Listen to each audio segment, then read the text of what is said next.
And that's because I am muted. Oh my goodness, the amount of times I do that. Thanks for the heads up, Adam. Obviously you knew that I would have been speaking, and then you're like, wait, he's not saying anything.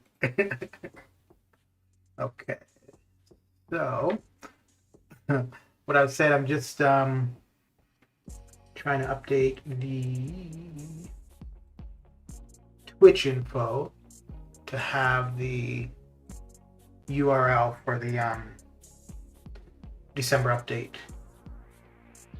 information from the forums. I got the info on the description for the YouTube side, and I'm just doing it for the Twitch side. The weekend was okay. How about yours? This is where I want to put it here. Yeah, that's where I want to put it. December update. Ooh, geez, that's a long URL. Holy crap. All right.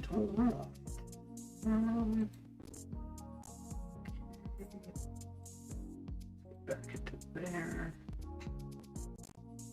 And once I got this updated and going, we'll be off to the arena. Okay. I really don't like on Twitch, like if you try to post a URL, it doesn't look too good. So, I got the featured arenas done. Let's get the 5-star, the basics started, and I'm going to try to get through all my 5-stars now. I'm actually going to try to get the basic done today. So running it now and then later this evening, I should be able to get the basic totally done, and then I don't need to worry about it tomorrow or Wednesday at all. And normally I'd start off with my lower 5-stars, but I already used them to get the 6-stars started, so we'll start off with some 4-stars here. And actually, hang on, I'm going to change over my headphones. Un momento.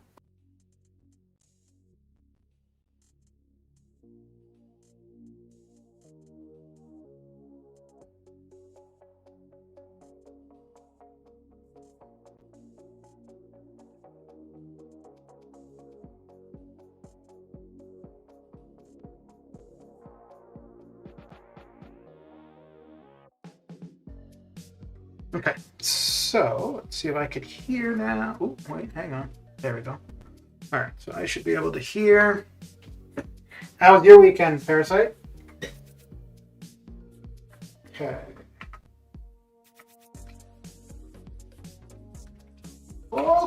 Okay.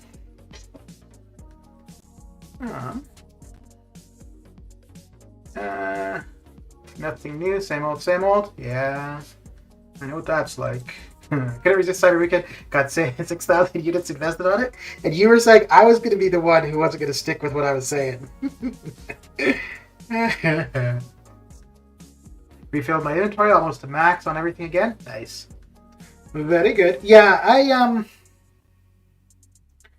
I definitely thought about those cash offers, but and I think it would have been more appealing if, like maybe if 2 Odins would have gotten me the resources I needed for an R4, but I'm so far away that, yeah, well, no matter how many Odins I were to get, it wasn't going to do what I needed, so. But, no, I think they were all good offers throughout. Other progression titles, yeah, may have been lacking in the value for those offers, but the Thronebreaker ones I thought were definitely worth it. If I were spending, no question about it, I would have. I would probably done an Odin. I don't know if I would have done an Odin because really the most appealing thing there was the rank resources. Why is this? Oh, I need to change. Yeah, I need to change the music over. The class Nexus just was not appealing for me.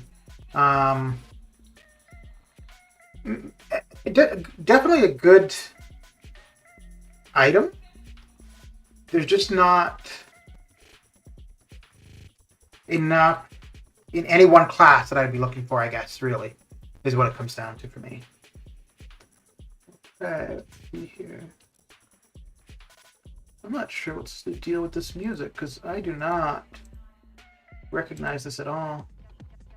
Okay. What is going on here? Trying to take my 6-star from rank 0 to 3 and 4.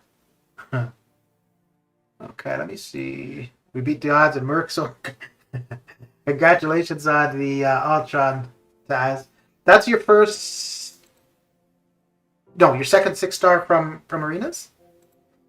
I'm just trying to figure out why my music is messed up here. Un momento. Okay. Yeah, I don't know why. Oh, let's try this again. First was a dupe. Okay. Not bad, not bad. Yeah, I wasn't planning to do any more champion grinds for this year at all. And then, well, this came along. And it was kind of funny how it worked out, because just like a week before, no, I think it was just maybe a couple days before, there we go. Ah, the music's going properly. Yeah, just a couple days before that info for the arena was released, that we were talking on stream. And I just then started using Ultron, and I was thinking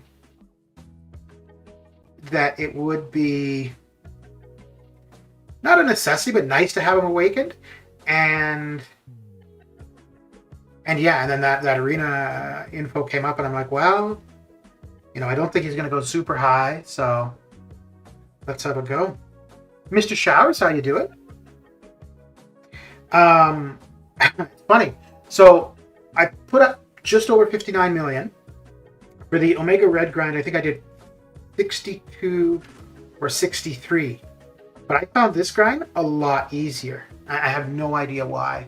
I think partly, like if I missed on this, it would have been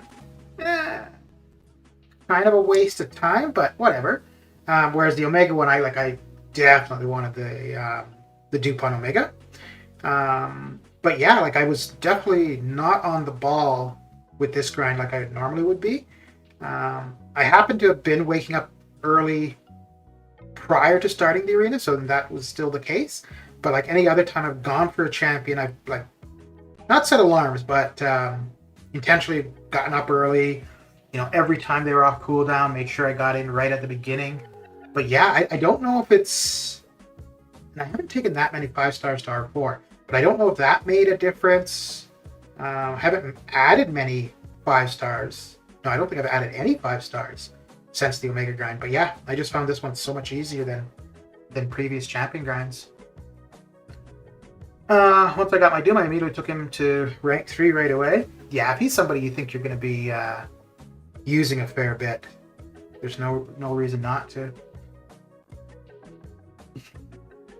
And the thing with him too, the only reason that you'd really want the awaken ability is just for prestige. It's a nice bonus, but he's absolutely fine without. So yeah, just because he's not awakened, there's no hesitation to rank him up.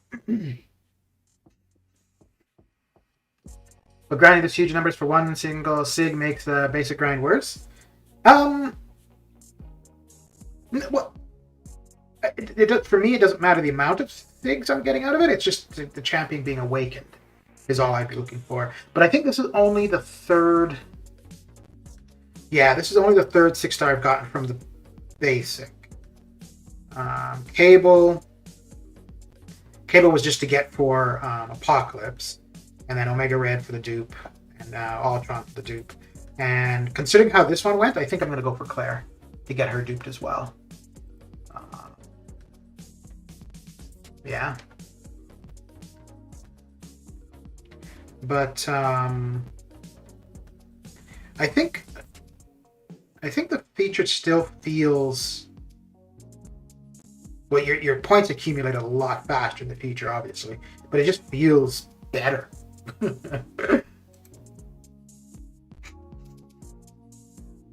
Okay. So have you guys seen the info for December in regards to the side quest? I'm really interested in the trade-in. Not so much the trade-in for the normal resources like we usually get, to be able to trade in health pots or revives for better ones. But the suggestion of being able to trade in awakening gems, that could have that could really be impactful. And I think there's, I didn't see specifically, but maybe there wasn't, I just missed it. But I think it's suggesting you'll be able to trade in 6-star gems. Now, I don't know if that would be like, okay, if you've got a tech awakening, 6-star awakening gem, and you want a cosmic one, that you could do something like that. Or if it were, trade in 5-star awakening gems and get a 6-star. That would be, I don't think they would do that. That would be too crazy. Because I think there's a ton of people sitting on a lot of 5-star awakening gems. I've got 3 currently, and I think 3 or 4 generic 5-star awakening gems, and then I've got like 7 or 8 5-star awakening gem crystals. So, but I don't think that the trade and stuff, I don't think that goes live until the 10th. So we get some stuff going live on the 1st, some stuff on the 10th. The gifting event starts on the 20th. So yeah, a fair bit going on for December. Oh, and then we're going to get shard arenas. So, did you see the next month's side quest? Crystal pool, most 99% of them are trash. Yeah, I mean, if you're looking if you're looking for champions as 5 and 6, then those crystals are appealing. But if you're just looking for champions out of those as 6 stars, the likelihood of getting anybody anyways is so slim. It does happen, but yeah. So I mean, I don't look to those crystals as something that's going to really make an impact anyways. But we may end up having like those year-based crystals that we did last year or something too, right? So, and I think no, they didn't say anything about a gold or battle chip boost, but just I think for the shard arenas they said like you'd be able to get extra gold or battle chips from that. It'd be good for a star level trade-in, like 3-star gem to 4-star gem. Yeah, I think, oh, dude, that would be so good. That would be so good. And I don't know how they would do it. I don't know if they would do it where, okay, if you want a 6-star awakening gem, okay, so let's say I want a tech 6-star awakening gem. If that were to mean I've got to trade in 5-star tech awakening gems, or I just trade in whatever amount of 5-star awakening gems. Yeah, I don't think it's going to be that easy, because I really feel that like if it were something like that, well, maybe they would do it as 10 or something, but maybe if they did it 10, it would just be any 10 5-star awakening gems and you get 1 6-star awakening gem crystal or something. That I'd be kind of okay with, and I think that'd be fair all around. Yeah, because then you could just trade up as you go, right? Trade in 3-star awakening gems to get the 4-star, blah blah blah.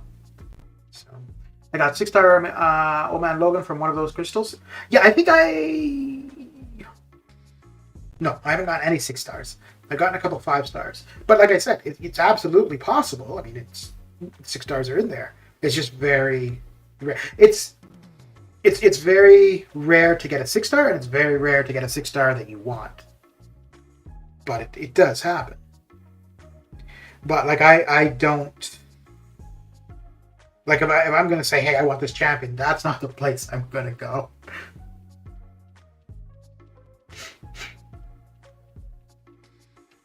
Like the ones that we had previously with Hercules and Hyperion, those are the 2 champions I wanted. I did not expect to get either of them as a 6-star.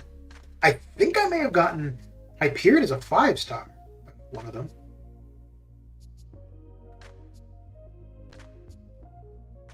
And I was looking, I'm almost at 900,000 5-star shards. And I was kind of thinking maybe just once a week or so open a 5-star featured crystal, looking for Hercules or Penny, or not Penny, Kitty Pryde. But the likelihood of getting, because I think those are like the only, so it's those 2 and Scarlet Witch would be the only new 5-stars I could get. Everybody else would be a dupe. So I'm kind of, yeah, the likelihood of getting one of them would be pretty slim. So I'm thinking just to keep saving the 5-star shards. And then for the Hercules Arena, I'm not going to go for him as a 6-star, but I could probably get him as a 5. Or if I do go for him as a 6-star, if I miss, I get the 5. And so it's not the worst thing in the world. The problem is that inventory is capped, so low levels can't hold 10. Yeah, but you can hold the crystal. Yeah, you can hold the crystal, right? Like I've got, well, I don't know how many of the 4-star Awakening Gem crystals. So yeah, but I mean, I think there's really nothing to say until we actually see how it's going to work. Because maybe it's just a 1-to-1, right?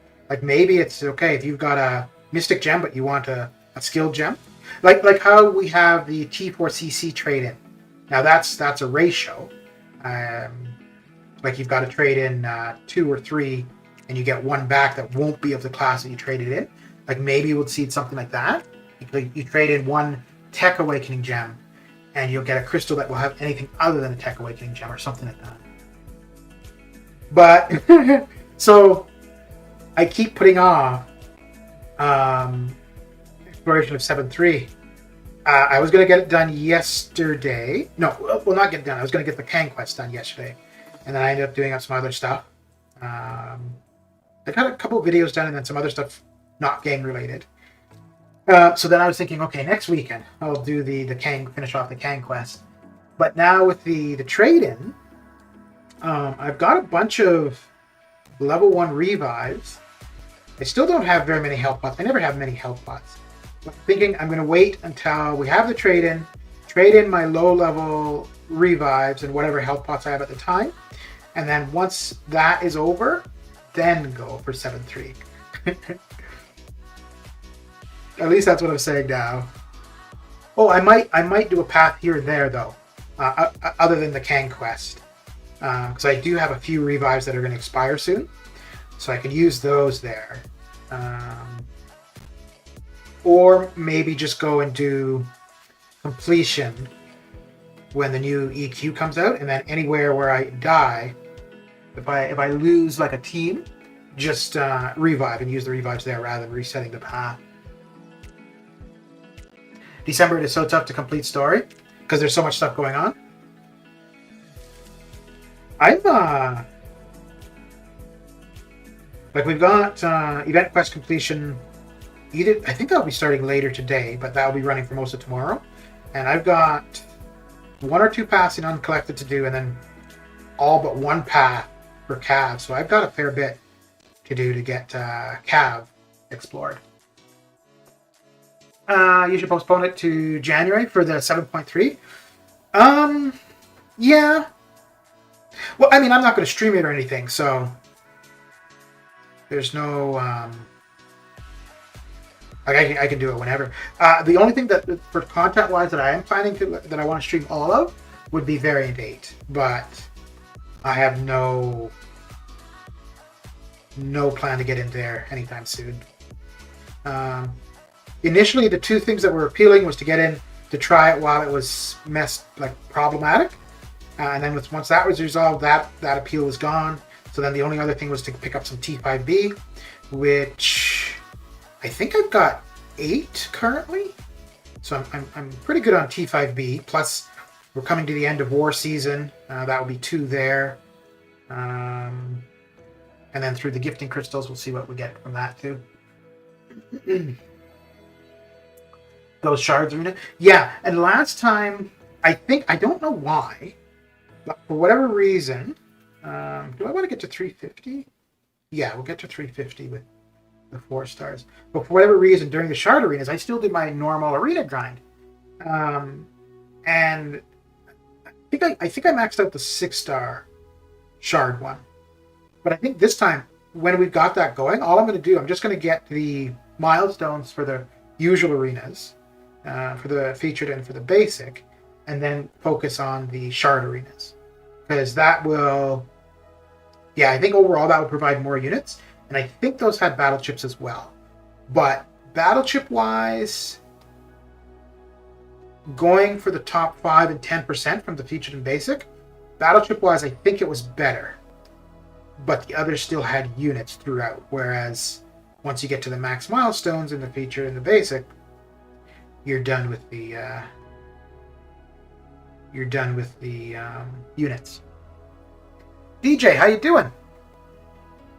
I got 5-star Scarlet Witch and awakened her this month. Super nice. Very good. Have you played with her much?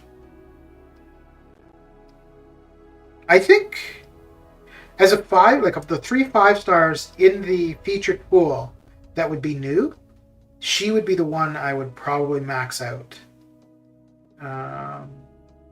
Hercules and Kitty I'd probably take to rank 4. And if I got a gem, I'd probably max them out. Well, no, I mean, both Hercules... Well, I mean, there's still 5 stars in general that are absolutely relevant and good for whatever. But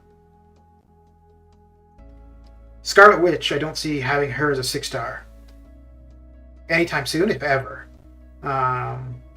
So it would make more sense to max her out as a 5-star, I feel. Granted, Hercules would probably be far more applicable. Well, both Kitty and Hercules might be far more applicable for things than she would, but I'm alright. How about you? I'm doing okay. I'm doing alright. Not yet, waiting on another rank up? Okay. Yeah, I don't think she's definitely not a necessity for anything. But, kind of nostalgia, right? Because as a 4-star, she was so dominant back in the day.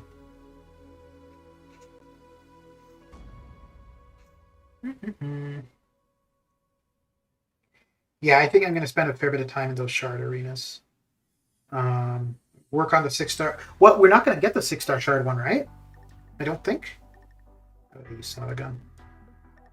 You son of a gun. Oh, man. Okay, cool.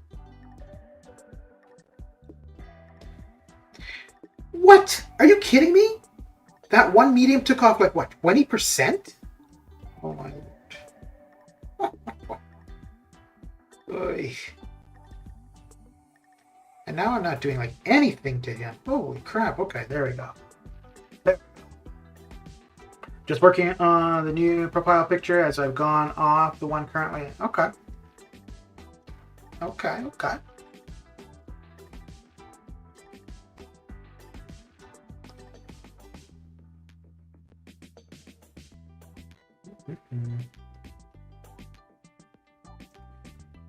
Yeah, end of this week.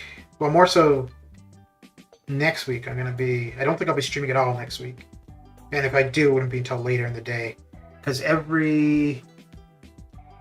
think Tuesday, Wednesday, Thursday, and Friday, I've got things I got to be doing early.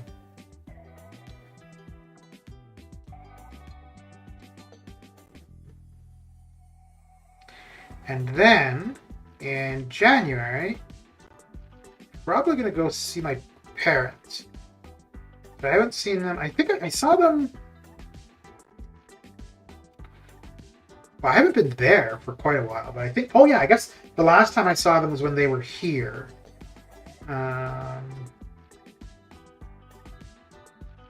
Yeah. I'm trying to think. I don't know if my grandmother's funeral was before they were here or after. No, that was before, yeah. Yeah, so I would have seen them for my grandmother's funeral, and then the next summer they ended up coming here. But it's been, and that would have been summer of 2019? No, 2018. So yeah, it's about 3 years. That's nice visiting them. Yeah, it should be all right. It should be all right. Although, well, I think maybe things will be sorted out with this new outbreak or new variant. But so I was looking at the requirements to go there, and I knew you had to be vaccinated, so that's fine. But you have to be vaccinated. You have to have a test, a negative test, and you also have to have specific COVID insurance. The insurance thing I find really odd.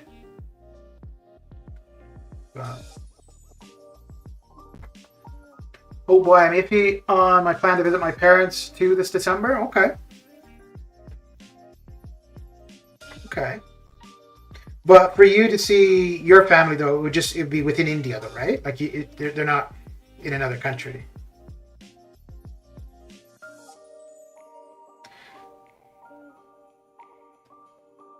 Because I think not just because of the pandemic, but I mean they're both in their 70s. Life's not getting any easier.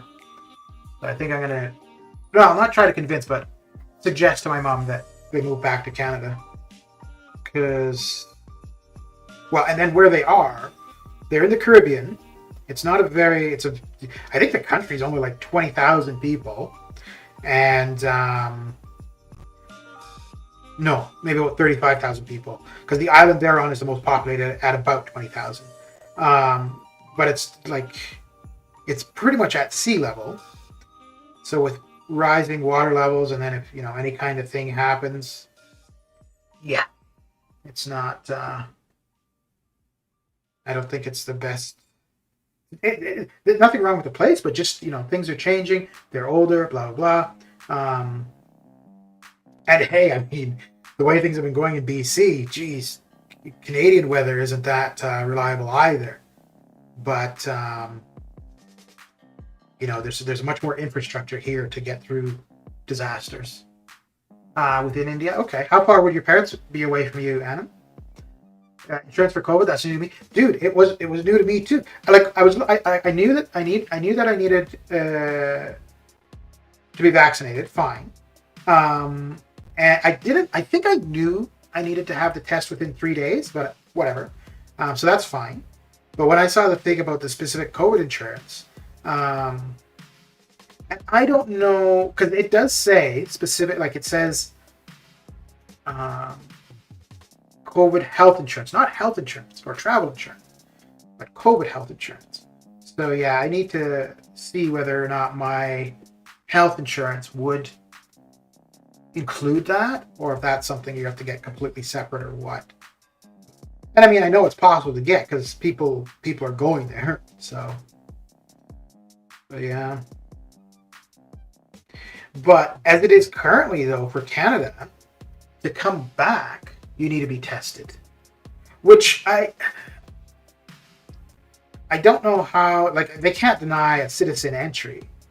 They could force you to isolate or something, I suppose. But, like, as a citizen returning, even if I'm not tested, it's not like they can say, you can't come to your country. 48 hours test before travel is one we have at the moment for travel. 48 hours, okay. Yeah, I think and the thing is too, so like with this new variant, whatever, and this is also partly why, probably for the next year or two, if I leave the country, the only place I would go is my parents. But so I'm going to go on a one-way ticket. I'm going to be there at least a week, maybe two, and see. But yeah, I mean, I could see, and with this new variant from South Africa, like, I think the info was announced Thursday evening, and then Friday day, a bunch of countries banned travel from South Africa and then Southern Africa. So if I'm at my parents' and for whatever reason I can't get back to Canada, it's not the worst, right? Because me and my dad don't get along the greatest, but whatever. I'm still with my parents. If I happen to be in some foreign country where I don't know anybody, I'm paying for a hotel, blah blah, and then I get stuck, that would suck. That would really suck. And I mean, the likelihood of that happening if you're away for a week or something is pretty slim. But who knows? It's funny, when I was younger, I would have seen something like that, like as part of the adventure and stuff. But now, being old and grumpy, it would just piss me off.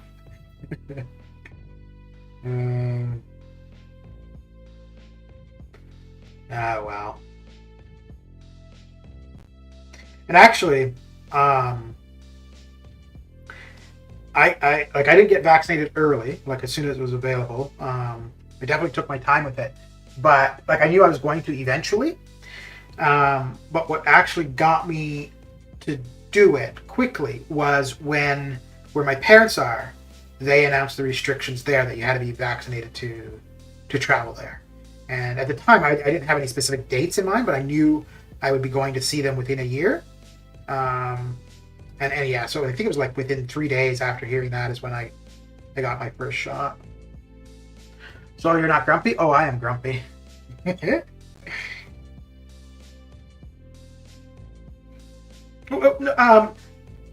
No, like in general, no. But like when I was younger and I would come across, things that disrupted your plans or whatever, it didn't bother me. Now, I don't think I would deal very well. I think I was like 21 or 22, and I was going from Germany to Mongolia initially by bus. And then I got to the border of Poland. So everything I had looked prior to getting on the bus said I didn't need a transit visa to go through Poland. But I got to the Polish border, and they come on the bus, and they're checking everybody's passports and visas and blah, blah, and I give them my stuff. And then, they come to me, and they're like, you have to get off the bus. And I'm like, why? They're like, you don't have a visa. I'm like, I don't need a visa for transit. And all they keep saying is you don't have a visa. So I'm stuck at the border between Germany and Poland. I don't speak German. I don't speak Polish. And, at the border, that's the main language. There's a few people that speak a little bit of English, but it's basically you're on your own. And I would have been on the bus for about 3 hours prior from Berlin to the border.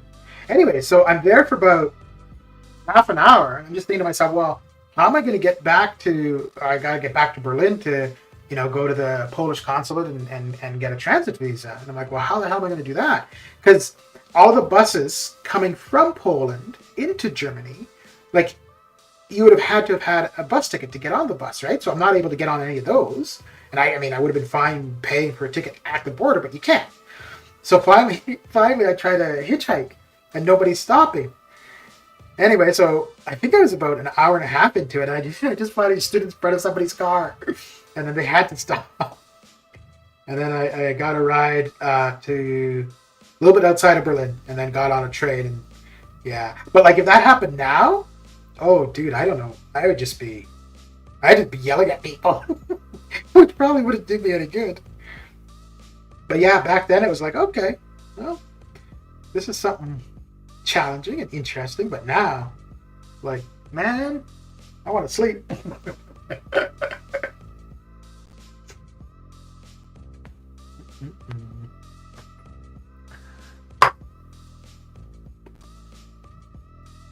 $3,000 kilometers from your place? Okay, all right, wow.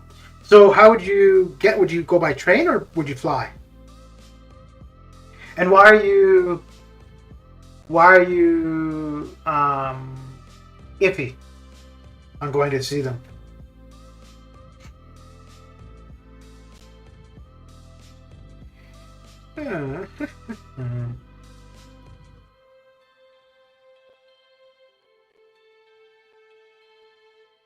I think anything negative that's happened to me ever traveling, other than that one particular thing, but I think everything else has been my fault. Like just not planned or been late for something or whatever.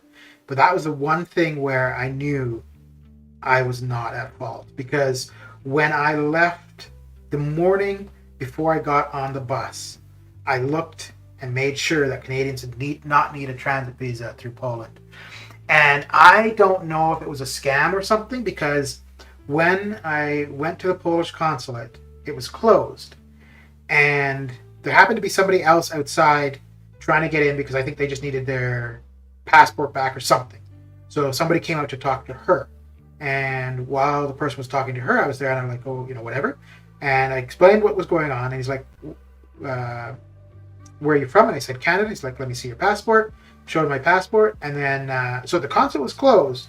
And normally, like, if they're closed, they're closed. They're not going to deal with you. But anyways, he took me in and we did what needed to be done to get a transit visa.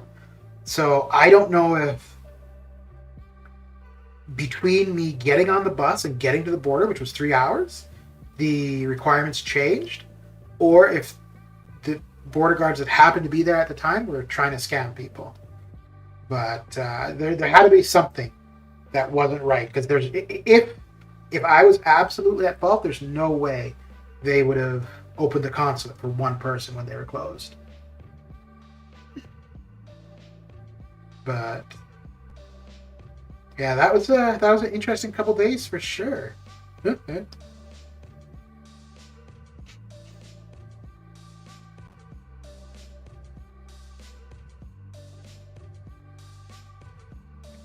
And then after that, pretty much everywhere I went where there was any kind of visa for anything, I just made sure I had at least a transit visa. Even if it said it wasn't required, I still got one. Not sure exactly why iffy, but I feel like I should wait till January 22nd or so. Okay. Might be we're lucky. Could be. You mean like for the consulate thing? I don't know, man, because I'd been in lines waiting for visas and stuff before, and like once their hours of closure reached, they closed, even if there was 20 people outside waiting or whatever. So yeah.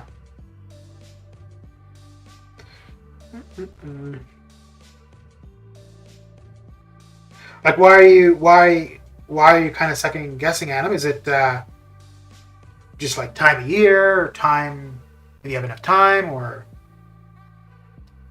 the virus stuff, or like, is there any particular reason?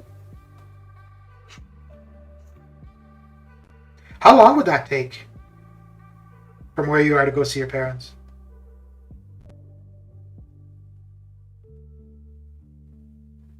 I think for me, it's going to be 16 hours, and the majority of it is going to be in an airport in Toronto.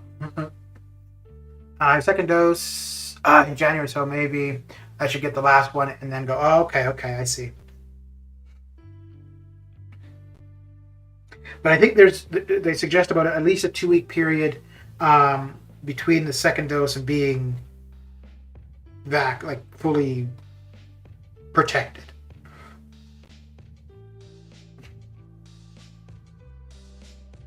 But yeah, that's why I got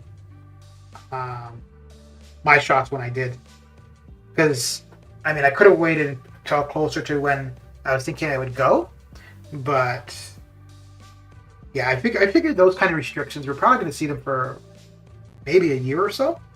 A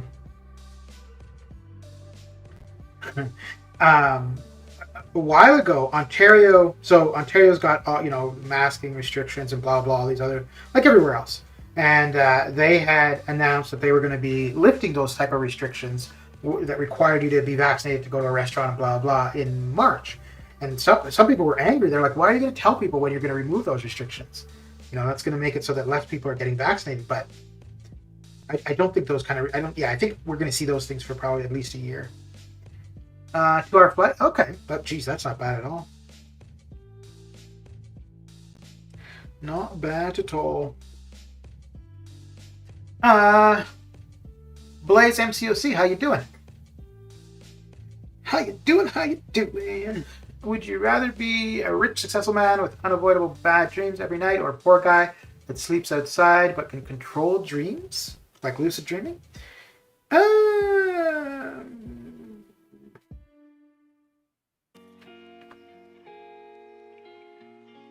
It depends if the dreams wake me up or not, I think.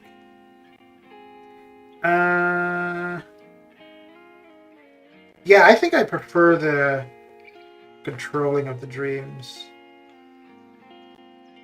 Well, I don't know though. I mean, if you're rich and successful, what kind of bad dreams could you possibly have? So everything's going well, right?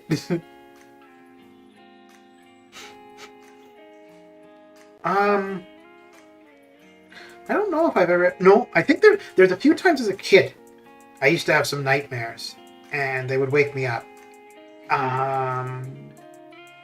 Not so much nightmares as an adult, but I've woken up like kind of panicked as an adult a few times, but not necessarily because of dreams. It just happened that I wake up, and as soon as I'm aware, I'm just like in an odd state of mind kind of thing.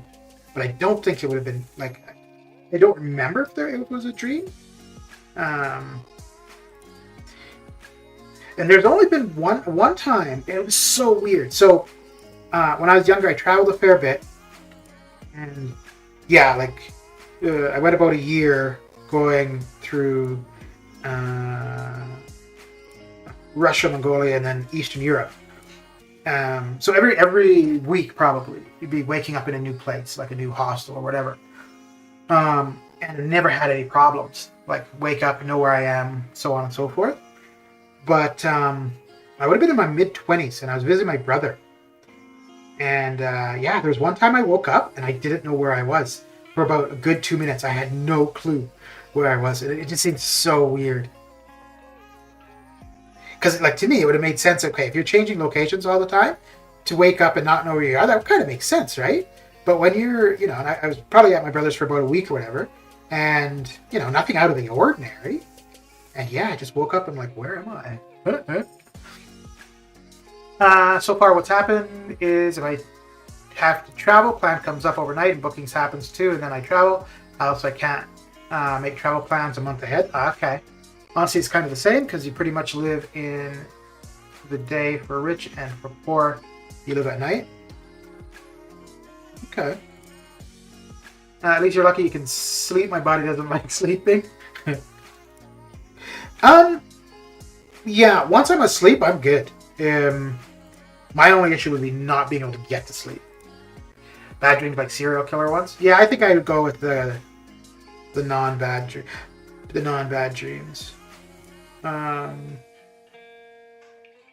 Yeah, I've never had. When I was in school, in university, it was usually. Yeah, I think it was usually around exam time. I could not sleep. And I didn't have a problem. Like, once I was asleep, I was good. But getting to sleep was the issue. And it's funny, I don't think I've had that issue since I moved 6 years ago. But it used to be like every now. So when I was in university, maybe once or twice a year for about a week. And then outside of that, here and there. But yeah, in the past 6 years, I don't think I've had a problem getting to sleep. There might have been a couple times where, I just wasn't tired. But then, okay, fine, get up, play some video games or whatever. And then, yeah, back to bed, able to get to sleep.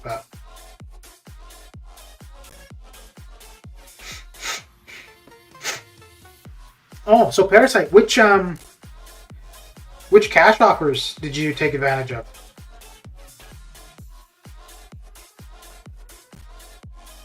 Well, that's a hypothetical question. Since dreams come only after sound sleep, it means in both cases we can have good sleep. That means we are happy anyways. Yeah, so like, well, you can dream even outside of a REM cycle, right? It's just that it's going to be a more vivid and probably longer dream. But I mean, that's kind of like daydreaming. Because there's definitely been times where, like, I'll have a nap and I'm just barely asleep. And I'll dream and then I'll wake up really quick. Usually what happens with that, though, is like I've got like the news on or something. So there'll be some kind of information in the background. So I don't really know if it's that I'm dreaming or it's just hearing what's being talked about and visualizing it in a sense. What about this? Would you rather have a personal symbiote your whole life or be able to fly? Be able to fly. Yeah, if I could have any superpower or anything like that, I'd want to fly.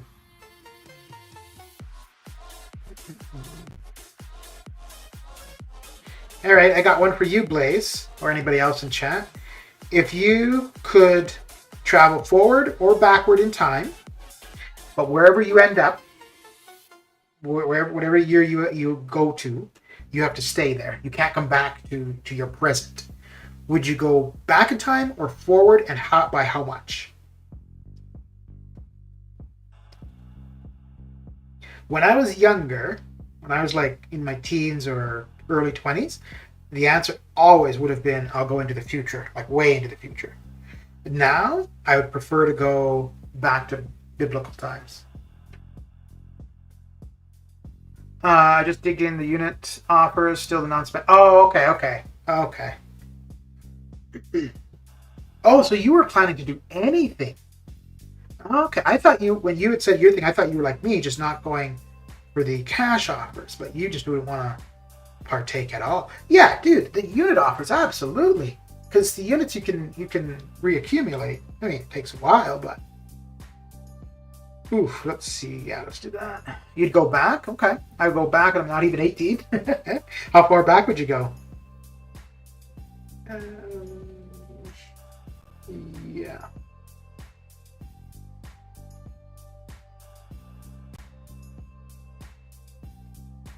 So for me, going back to biblical times, it's one, to see the way things were, and two, just to see if, because so much of the way the world is based off of religion, and just to see if that belief structure, the foundation of it. I would go back till I'm 8. Oh, okay. So you wouldn't go very far back. Okay.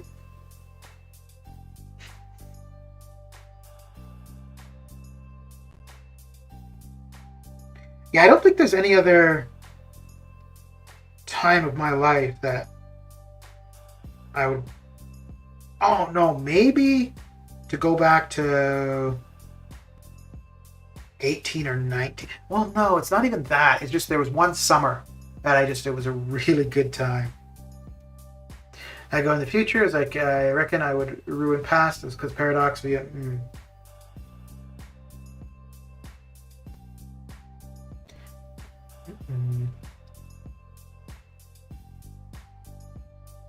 Yeah, I used to be so interested to see like where we would be, where humanity and stuff would be. And now I want to know where humanity came from, kind of. More so.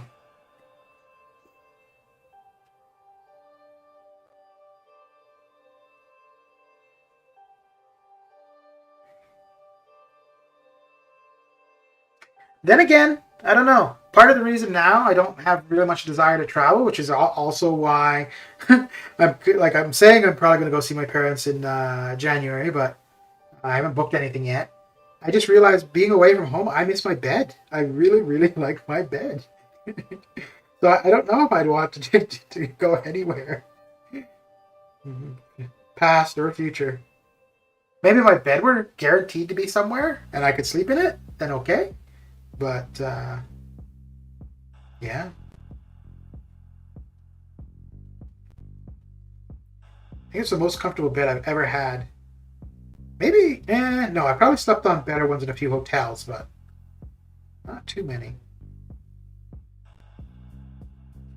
Honestly, I think when you die, you get born again as the opposite gender. It makes sense. Huh.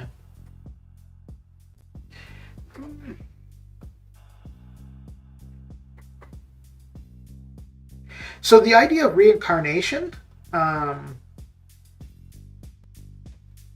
if you take like the laws of physics into account, I think out of any kind of like explanation of what happens when you die, I think reincarnation actually makes the most logical sense.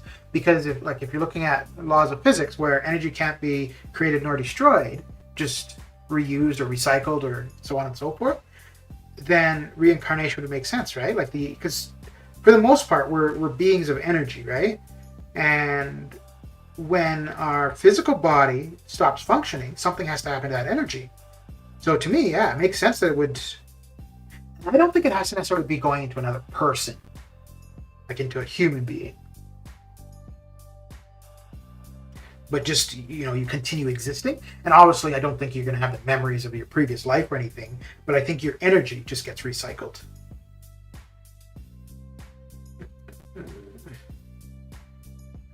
I'll take the cash I have and go back 10, 15 years back to live a wealthy life again. The value for money was less. That's true. That is true. Although, your cash would be worthless, right? Because your cash would have the date, a future date on it, which would make it useless. Like, you wouldn't be able to take your savings back in time. You could bring your savings from the past to the future. But yeah, I get what you're saying. I get what you're saying.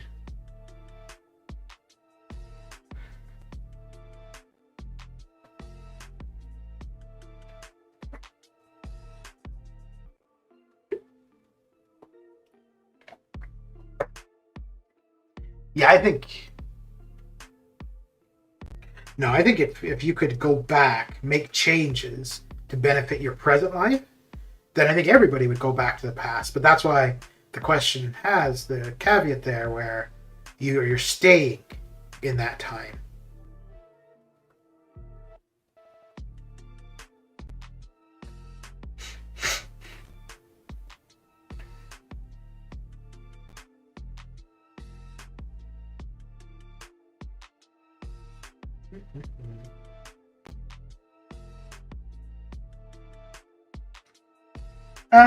Forger, how you doing? Did you try map 8? Yes, we did. We did day 1 and we're doing day 2. I thought we were only going to do day 1, but yeah, we're on the second day of it currently. And I need to find... I'm not going to take off suicides, but if I didn't have suicides on for the lane I'm on with Apocalypse, it would be great. But I think I need to use somebody other than Apocalypse because it's diss track. And yeah, you could heavy for the bleed. I mean, maybe that's what it is. I just need to play them differently. But yeah, you could heavy for the bleed, but getting your debuffs up from your specials is really kind of the way to go. And the bleed doesn't last that long either. But yeah, he's dropping so quickly. But I've been using... Today I was going to try something different. So yesterday, it's the same team today. Apocalypse, King Groot, and Mole Man. And my lord, Mole Man is crazy for my Section 3 path. Holy. But yeah, today I was going to go with X23, CGR, and Mole Man. But I'm like, well, I got through day 1 with the team. So I may as well stick to that team because I know for sure I'm going to get through it with that. But I think if we do this again, day 1, I will try. Maybe I won't switch out 2 champions. But I think I would take X23 rather than Apocalypse. Because with her, to inflict the debuffs, I'm going to do that without specials. The one problem, though, is there's a couple fights where you get power locked at 1 bar of power. So I'm not going to be able to hold on to power with her to increase the healing I would take. Yeah. So. Jay Captain, how you doing? How's your day? Ooh, also I've changed my mind about the giveaway stuff. I'm still going to do the giveaway, but initially I was thinking to do up to 10,000 units in total. But it's going to be 5,000, and it's going to be three on YouTube, 2 on Discord, of 1,000 each time.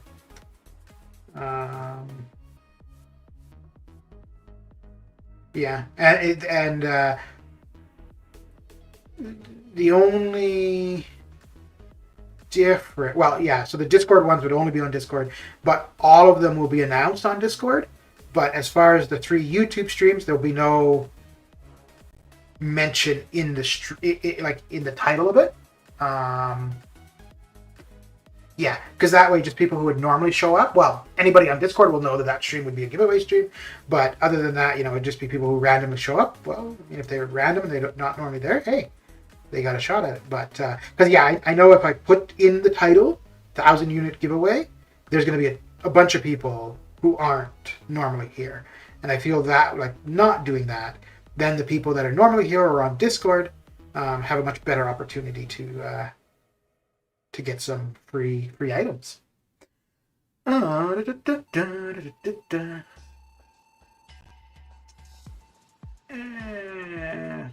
wait. Okay, no, I'm not that far behind. To be fair, I do feel like you have lived previously.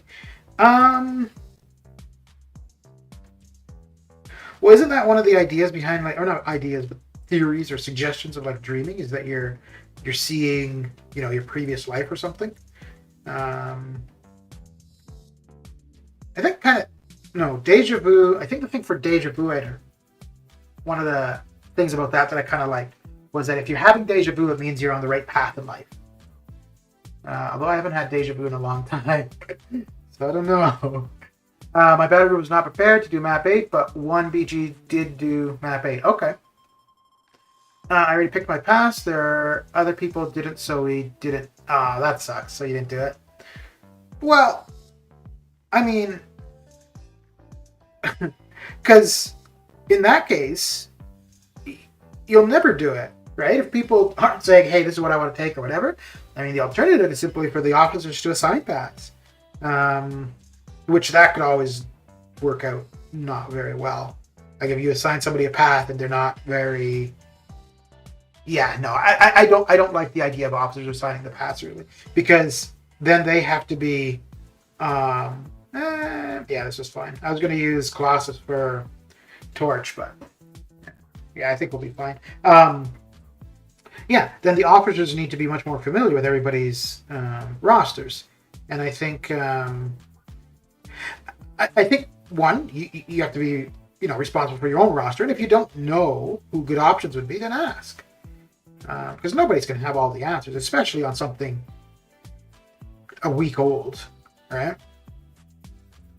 And I think asking rather than going and looking up all the YouTube stuff yourself, because everybody's probably seen a video or two here and there. So if you ask and somebody's like, oh, I saw this video or that or whatever, because for me, for section 3, for my path in section 3, I was intending to use Moleman because that was what was suggested on like a couple different graphics or whatever on good counters. I had no idea why he was going to be a good counter, and then I saw a video and I was like, oh yeah, and my goodness, he was so good for it.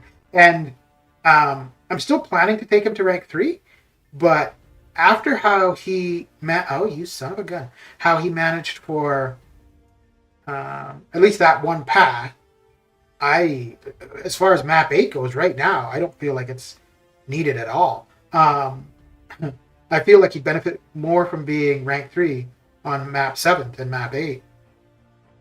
But no, I'll probably still take him to rank 3. Warlock with parry heavy, his bleeds last longer. Good thing I came back to that game. I know that's why I'm leaving after the war season ends.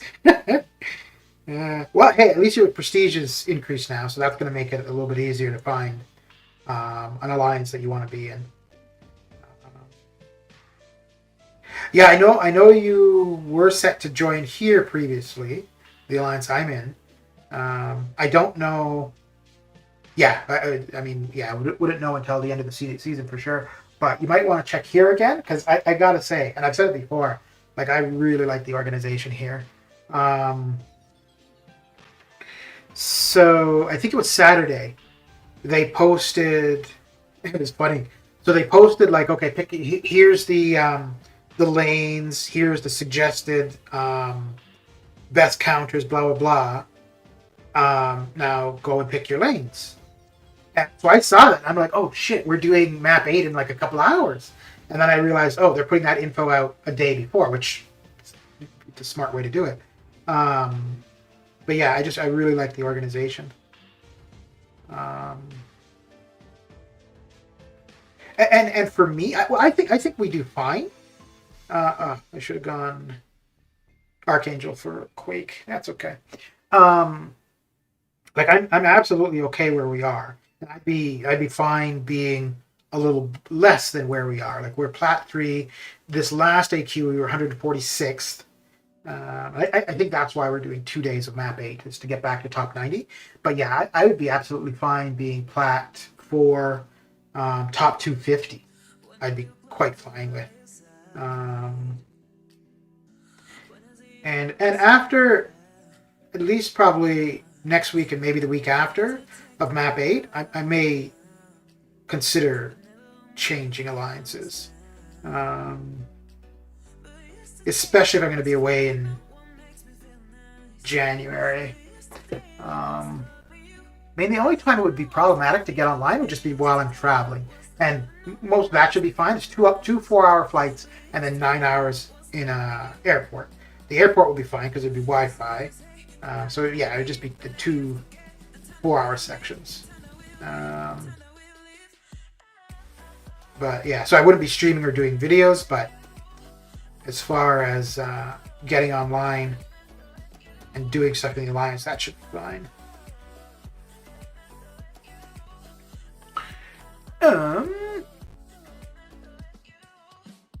I found my way back into the game, into MCOC. Until and unless we are familiar with all the paths, we can decide on which path would be comfortable. Assigning paths from day one is not the right way to do. They should let everyone select the path. Yeah. Yeah. See, the thing is, though, for the most part, an alliance of 30 people, getting all 30 people on board to, do their own research is pretty unlikely, unless you're in a really competitive alliance. And the reason to be in a really competitive alliance is that everybody there is really competitive and really wants to do well, right? But for the most part, a lot of people just want to be in an alliance to get the rewards and stuff. They don't really pay attention or care. It's just the way it is. And that's why in a lot of alliances, you got your leader and officers that are always got to be on people's case, right? Place your defenders, get your prestige up, blah, blah. But when you're in a really competitive alliance, they're probably not having to tell people that near as often or at all, because everybody wants to be doing well. Which is why the high-end alliances are, people want to get into because they want to do well, and I don't think they have a problem finding people for the most part. And they're probably finding people who are, going to do what they need to do. My alliance prestige is higher than yours, and I'm trying to find a higher prestige alliance. Okay.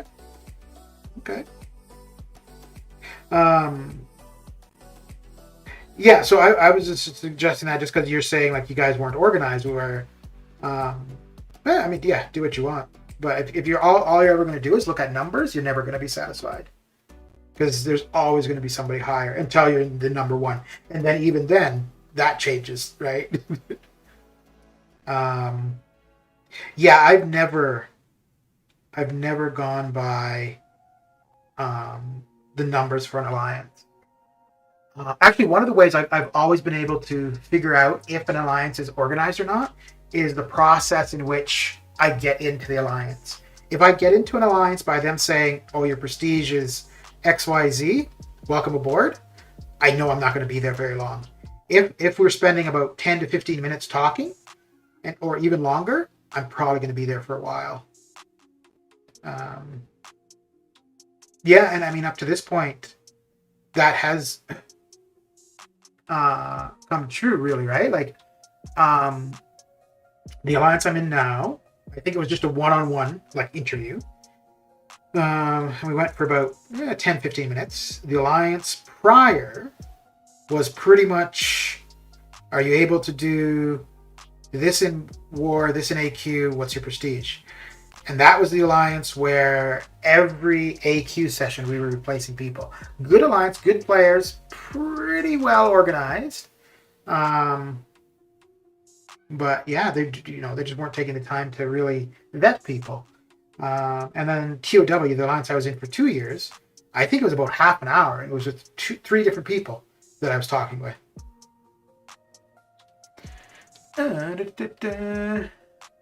Still hate Kabab. I'm just not taking this game seriously. I just messing about. Yeah, I spent way too much time on this, which actually I wanted to be doing something else today, but I also want to get ahead for the arenas to be able to do. Ooh, that was a bad matchup. To be able to do the event quest. When event quest completion is on. And I keep going back and forth on that, whether or not I really should just keep waiting until that event is on to work on the monthly EQ, or just work on monthly EQ whenever. But if I work on it whenever, then when we do get the event, I probably wouldn't be able to get to the milestones that I want to. No EQ, no war. Yeah. Yeah, if it's more just a time sink and you're not, yeah, I think not being in war or AQ is absolutely fine. You're not really that interested in the game. Why would you be, right? And if all you're doing is just looking for something to kill time, then going solo is absolutely fine. Solo or just spending a ton of time in arenas. I feel like I just got scolded by Solar in presence of.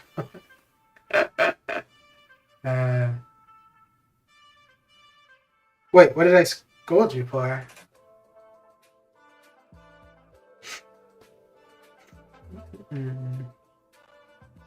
Oh, you mean like as far as the joining the alliance thing? You're learning stuff at the moment, Adam. There is nothing to worry about. Plus, I had a bad experience with the leader of your alliance. Yeah, I would be the same as you in that case. I wasn't saying that this is the best alliance, this is where you've got to come. I was just saying, because you mentioning that, they put the information out there, people weren't prepared. So I'm just saying, like, if you're looking for an organized place, I think this is a pretty organized and well run. Now, like, they definitely aren't dictating. Well, like I said, they put the information out there and said, choose your paths. Honestly, I don't like that for myself, just because I prefer for somebody just to say, hey, this is your path, figure it out. And then if I don't have, the applicable counters, then so be it. Then I would say, hey, I can't do it. But when they put that info out, 2 people that already picked pass, so I'm scrambling because I don't want to end up with like the worst path and then fail and let everyone down. So I'm looking, okay, which is going to be the easy path? What can I get done?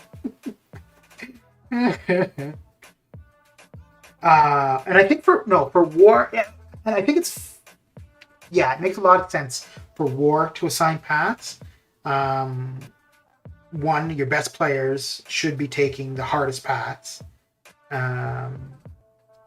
That's basically it. Your best player should be taking the hardest paths.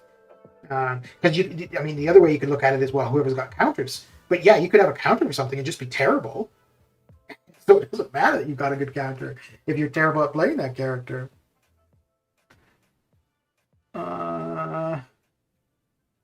So you're addicted to arena. You tell that you will go soon and will be streaming for 3 hours. I know. No. In those cases, it's not the arena though. It's if the chat is active and people are talking. That's what usually will stay longer. Because I could definitely get the arena done off stream. So yeah. So anytime I stream longer than normal, it's not because of what I'm doing in the game. It's because of because of the stream basically. Because if there's nobody in chat talking, I'm not gonna stream too long at all.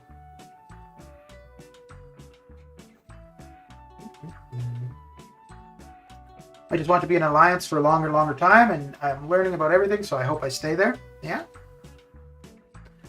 Ellie, how you doing? We're Eli. Who should I R2 6-star Shang-Chi or 6-star Human Torch? It. I think most people would say Human Torch because he's probably gonna, as it is right now, he's going to be more utilized. Yeah, because there's a lot of specific areas where you would use him for sure. Shang-Chi is still relatively new, really good champion. There are some areas that he's quite good. And the thing is, because he's still relatively new, it's a little bit harder to identify that, whereas Torch has been around for a while, so we definitely know where he's good. But I think it also depends where you are, too. Like, for me, I didn't have Torch for a long time, but for me, I would have taken Shang-Chi to rank 3 before Torch, but that's mainly because of using suicides. And then I found Shang-Chi quite useful for some of AQ. I think I've replaced him with Mole Man, though. But overall, I think, because I'm going to guess you're probably not running suicides. If you are, that would be a little bit more consideration. But I'm going to guess that you're not. So you're going to get more out of Torch. Because you're going to be hindered by the bleed debuff. But yeah. Even if I did you see my R3 Apocalypse and Cable? No. Nice. Very nice. Even if I do Arena in sync with you, most of the times, other times I just chill. Very good. Torch for you? Yeah. Yeah, like I said, I think most people would do Torch to rank up over Shang-Chi. And Torch is probably a lot more straightforward as a character, which is funny because that's normally what I'm looking for. But I do really like Shang-Chi, especially for farming. Yeah. But dude, either way, very good options. Very, very good.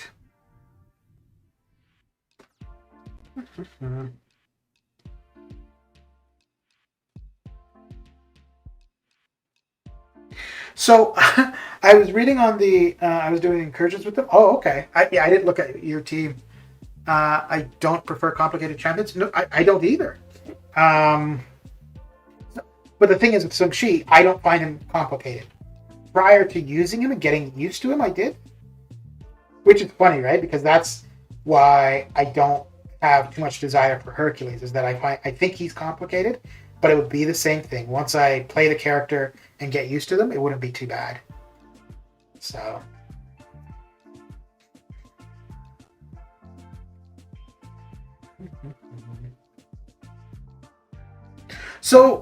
Forger, like, where are you wanting to be in general for an alliance? Like, are you wanting plat to top 30 kind of thing, or you just want to get as high as you can? Okay.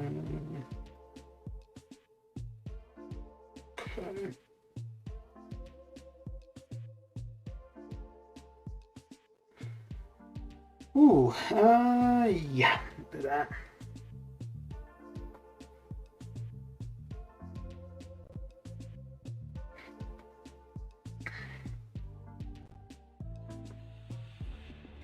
You know,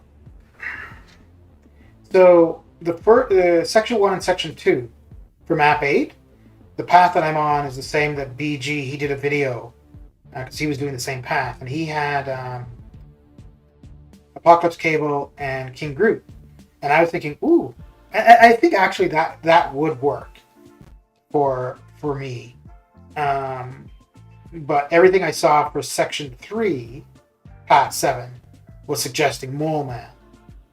So I mean, I could go Apocalypse Cable, King Groot, or Mole Man, and I think Apocalypse and Cable. The only thing is there's a fair bit of text on the path. But King Groot is so slow. And because the fight lasts so long, it's just more opportunity for me to screw up. Or for the game to screw up, or take hits, take damage and stuff. So, but yeah, I don't really like the where you have to take in certain classes. I don't care for that. But hey, I mean, this is week 1, only day 2, so who knows? Infinity, how you doing? Apocalypse Cable is always my AQ pair. Yeah. Now, I did take Cable to rank 2. So I could see putting him there with Apocalypse. The thing is, with Cable, you could probably play a fair bit of it of just parry heavy. Ah, crap. Alright, I need to have the heavy on him first before I be able to do that. Oh well. A full map 8 alliance? Highest I can go? Okay. The glory really adds up. Yeah, it does. It really does. A full map 8. I think you're probably looking at what? The top 30? If that? I don't know how many alliances right away. You might be finding alliances this week going 5 days of map 8. Yeah, and as time goes on, you'll see more and more. But the entry cost is going to creep up pretty quick for that. What game mode are you doing? I'm doing the basic arenas currently.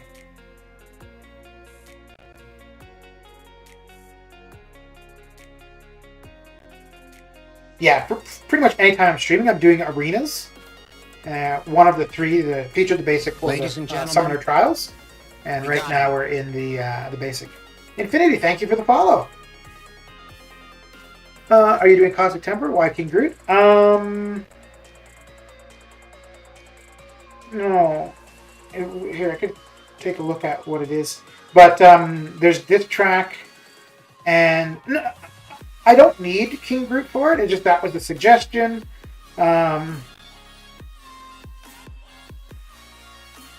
But I think I could go all mutant, really. I could go with 3 mutants. But yeah, King Groot was one of the suggested characters for the path, and I figured I'd try it. And it worked yesterday, and so that's why I'm sticking with it today. But next week I may try. I'll probably just switch out one champion, but I think I'll keep Mole Man because he's good for every single fight in Section 3. Although to be honest, for Section 3, I think anybody would be okay. I recently came across a short video vid in Reddit where Vision hits 1 shot to 6-star Hitmonkey and block damage KO'd Hitmonkey. That was funny. Well, if the opponent has a ton of power, Vision can do a lot of damage on his L2. So let's clear these guys.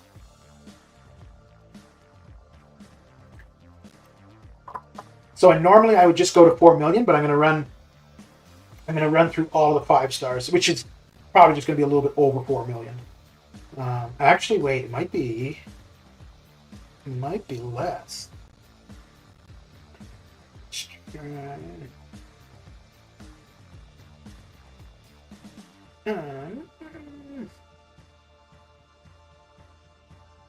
Yeah, it might be a little bit less than 4 million. You can try Diablo for diss track with the suicides on. Yeah. What? Why? Oh, okay. I'm like, why is somebody... But yeah, I forgot that Section 1, I think there's only 7 paths, so...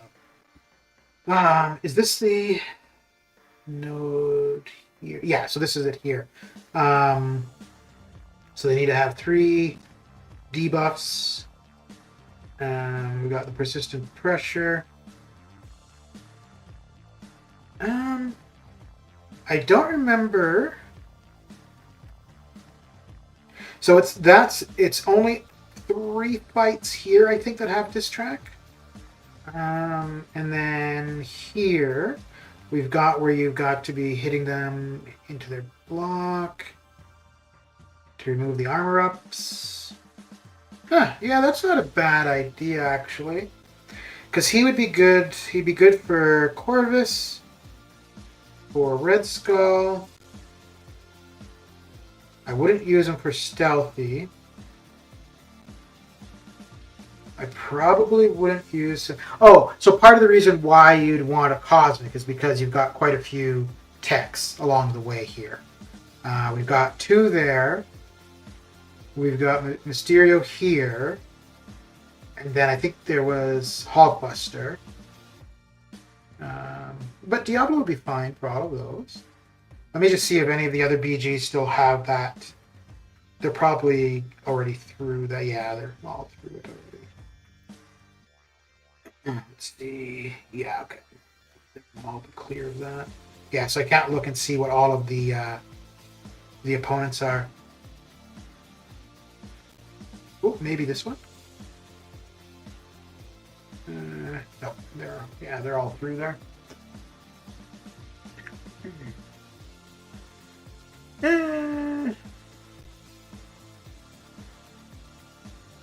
It was first light on Hitmonkey in first 3 seconds of fight. Oh damn! Oh damn! It happened due to a bug. Okay. It's gonna be tough finding a 13K Prestige Alliance with map 8. I don't care if I do day. I don't care if I do 1 day or 5. I want to get used to map 8, but my goal is full map 8. Okay. Yeah, I think especially with no modifiers. So the only thing that's really differing is just their health pools and their attack. So I think to be doing 5 days of map 8 now would be the time. Infinity, now I'm on YouTube. Welcome on the YouTube side of things. Well, welcome.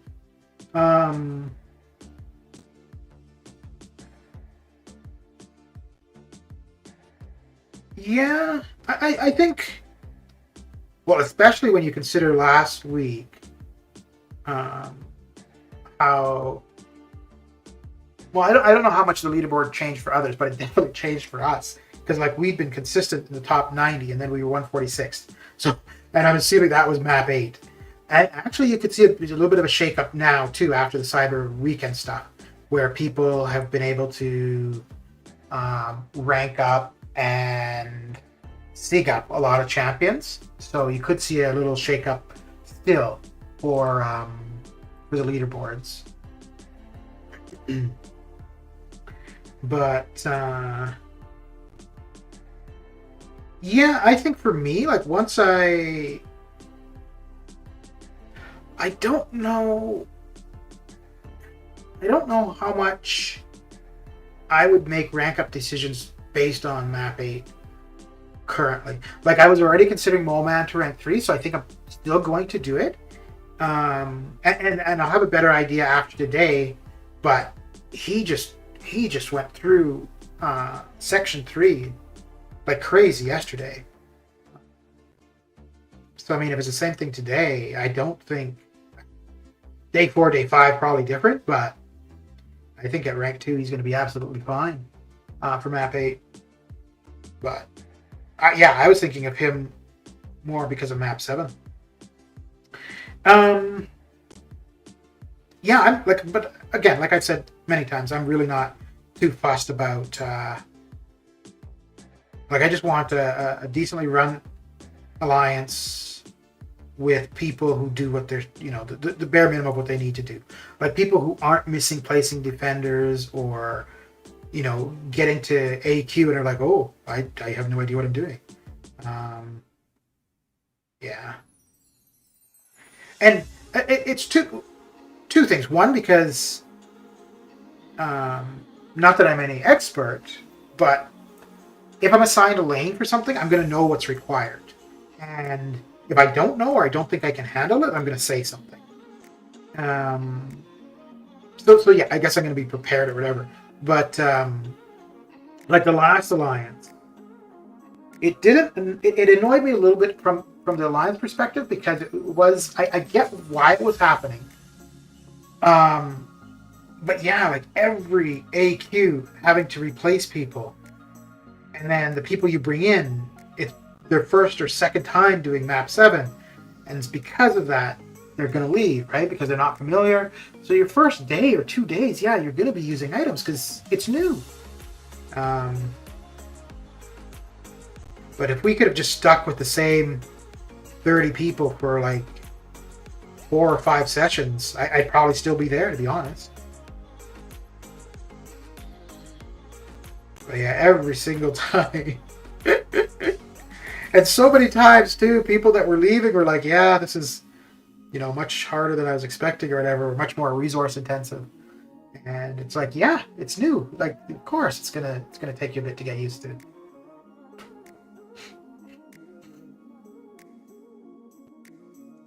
But yeah, Parasite, that was a good suggestion with Diablo. Because basically, yeah, because a heavy, just 2 heavies and I'm good to go on this track. I would just have to watch out for any poison immune characters. But even no, because that would mess up. I mean, I guess I could go with Diablo. Oh, just replace King Groot with Diablo, basically. I think I want somebody other than Apocalypse, though, too. Well, no. Maybe not. Maybe I just need to realize I just need to play him differently. Do a couple more heavies before going for specials. Yeah, I think that might be the better way. So I'll probably give Apocalypse a go again. So yeah, maybe next time I'll go Diablo, Apocalypse, and Mole Man. No, I can't use Diablo. Yeah, I can't use Diablo because of the restriction, or not restriction, but reduction of other classes. So I think Diablo might be even slower than King Groot.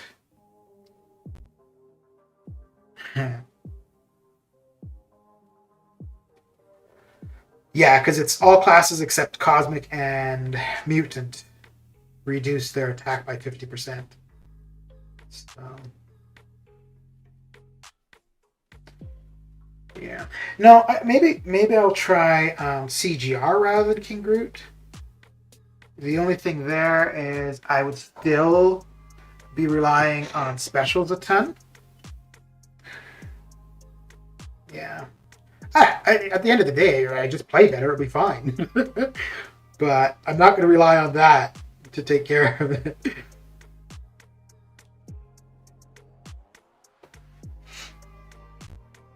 I mean, another thing I could do, if King Groot is slow, is take him to rank 3. That's not going to happen. I don't know. I could see maybe doing that. How many wars left in war season? I think 8. Or no, wars. I think just this next coming week would be it.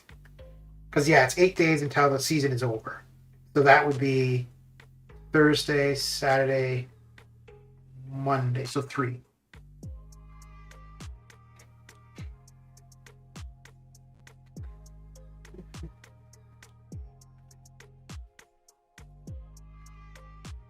Hit Monkey might be an option? No. Wrong class. That's what I was kind of saying. I don't really like that part of this. Take Apocalypse, Cable, Mole Man. Yeah. Yeah. Yeah, because Cable would be fine with just parry heavy. That's true, because I wouldn't need to be using specials for him at all. I just stack the degens.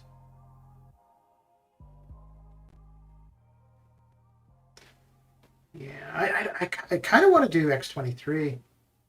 Apocalypse and X23. Yeah. Yeah, when we go next time, I might try that.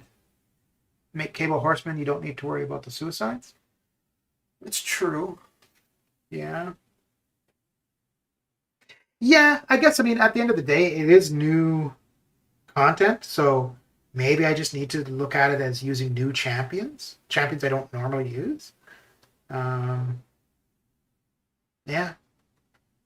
It's just that I'm so used to using the same champion, so anytime something comes up, it's like, well, how am I going to do with the ones I use?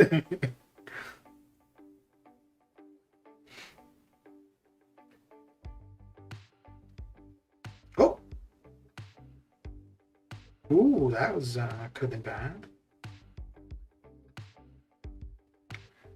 That could have been bad.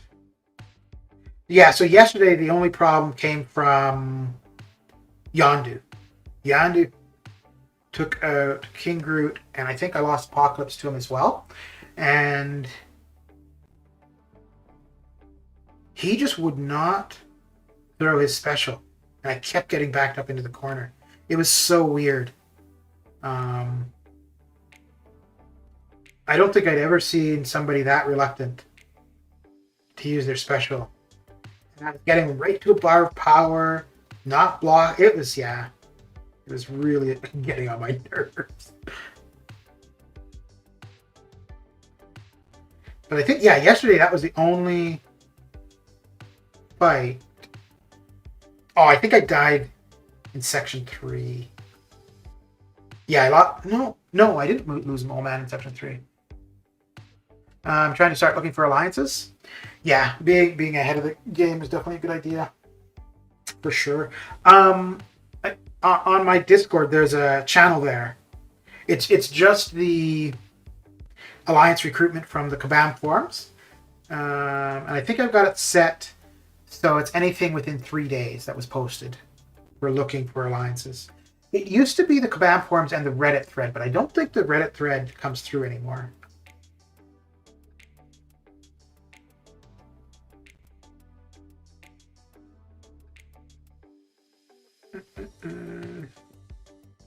It sounds like my experience fighting against 20k plus PI. AI just forgets to push the special button. And the thing is, too, because if it was another character, it'd be easy to parry them, right? To be able to push them back. But because Yonder can be difficult to parry, well, that wasn't happening.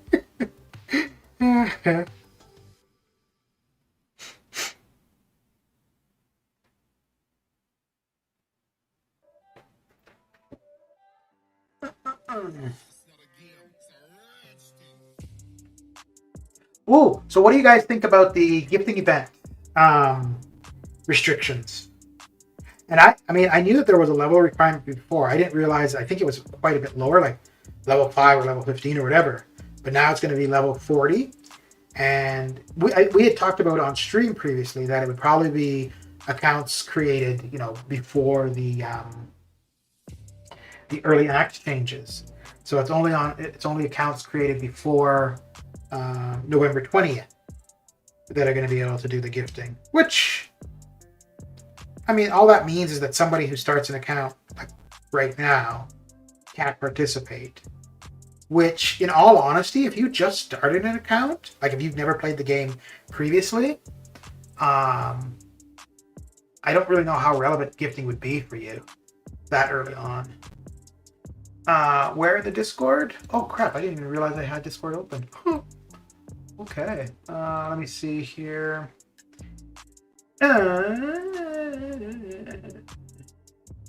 If you go into the MCOC category, and then at the very bottom of it is the gifting channel.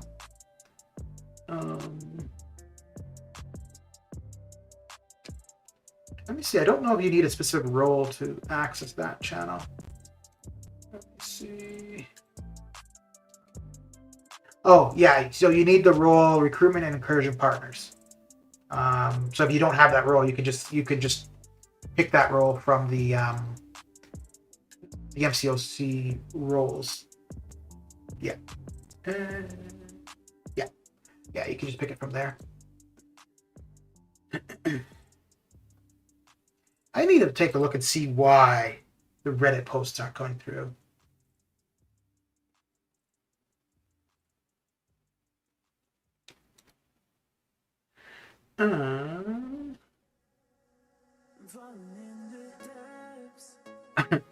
I just see your message now on Discord from an hour ago, Adam. But if you think there's something inappropriate or whatever, then just do what you think is needed. And if it's, if you overreact or whatever, that's fine. So be it.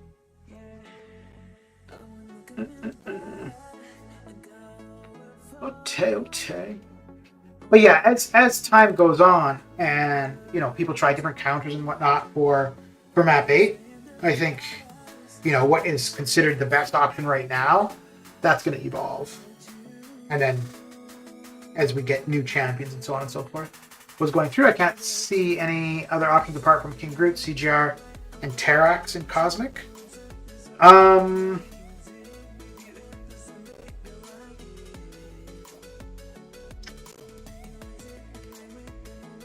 Hyperion, but that would be even worse than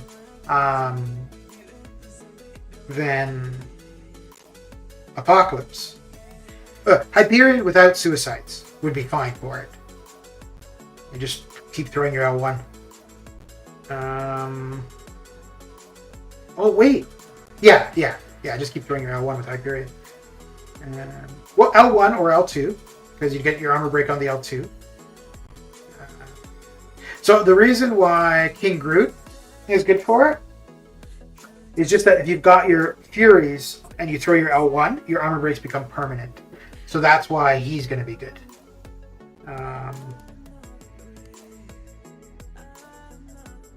And really, Apocalypse, like if you were... See, my problem is I don't like playing a fight long. That's just me in general, and I think it's a habit from Arena as well. But yeah, playing... Well, no, I guess because, if you were going to rely on L3s with Apocalypse, you would still need to have thrown your L1 or 2 to get a debuff before you can make it passive. But that's kind of why I'm thinking X23, because X23 doesn't require you to throw specials to get your debuffs up, which would work with Cable too, with just parry heavying. Special 1 recoil. Yeah, so that's why I was saying without suicides for Hyperion. No, you wouldn't be able to. Yeah, you wouldn't be able to do it with him with suicides, because the incinerate wouldn't last long enough. So you'd have to be throwing that L1 frequently. So I think the thing with King Groot is that you're going to heal up your recoil damage, and you're not going to need to throw your specials too often, because if you're doing it properly, the armor breaks are going to be permanent. So you throw your one special, you got the permanent armor breaks, then you could get a big heal off your L3, or you could throw your L2 and get a poison on them, so on and so forth.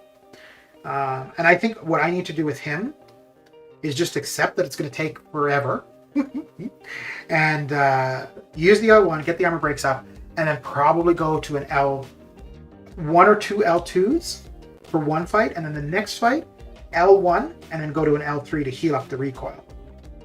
So yeah, it's just a different approach to how I normally play. Andrew, how you doing?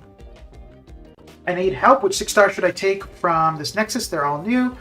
A-Bomb, Professor X, Spider-Ham, CGR, Immortal Hulk, Tiger, Red Goblin, Mojo, Nova, or Hitmonkey. Is that the 2020 selector? Because in a Nexus, normally the most you're going to have is 3 choices. I'm assuming that's the 2020 selector. Yeah, it is. Okay.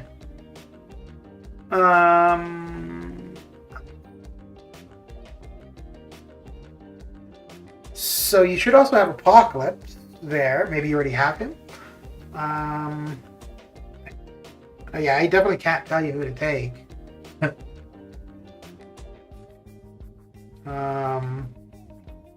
But there are some really good options there for sure. It really comes down to. So the thing with CGR, he's definitely a good character. He's not somebody you use everywhere, but he is good in a lot of areas, and he has the potential for some crazy damage. If I didn't have any of them, knowing what I know of the champions in that selector, I would go Apocalypse.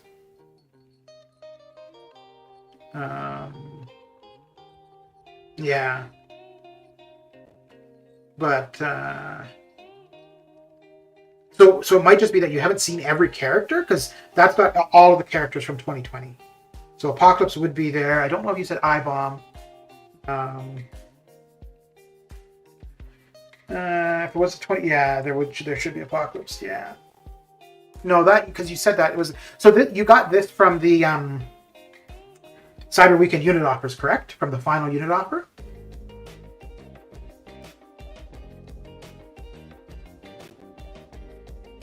If it's something you got from somewhere else, but the ones you listed, those are all 2020 champions, so that is, what you're looking at most likely.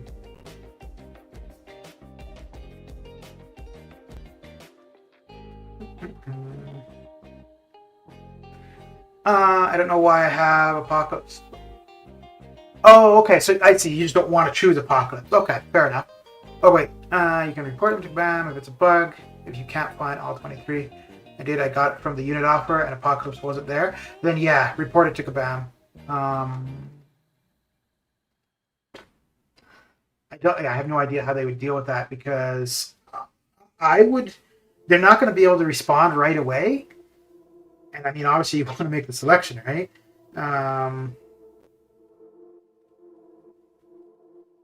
So you've got one or two choices. Well, you got a couple choices, I guess. Just leave it like that. Send the report to Gabam, a ticket to Gabam. It's probably going to take at least a day until they respond, which means you can't do anything because you can't get out of that screen. Or pick a champion, and you can still submit a ticket, but I don't know if once you've picked a champion, if they'll really assist you. But like I said, I really couldn't say. Just if it were me, I would go Apocalypse. Other than that, for the ones you listed there, and A-Bomb, I'm assuming, yeah, I-Bomb, Immortal Abomination.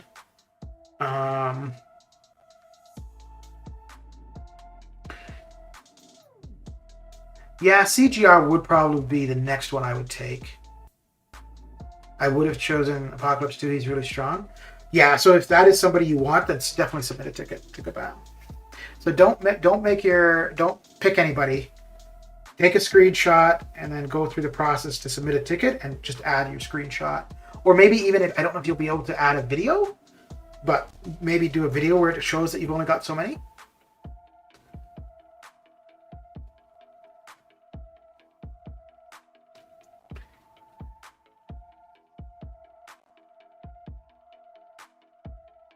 But yeah, I'm pretty sure if you do just pick somebody and then report it, I don't think they're going to assist you.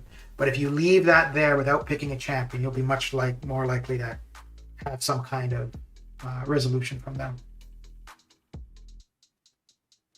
Video could be, yeah, no, I know the file types can be, but it's going to matter on size, because there's a size limit to the attachments. Ooh. Ooh, okay, good.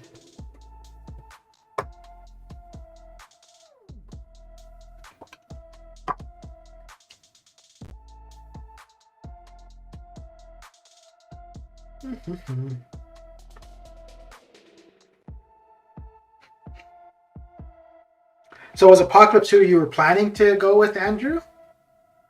And then opened it and he's not there?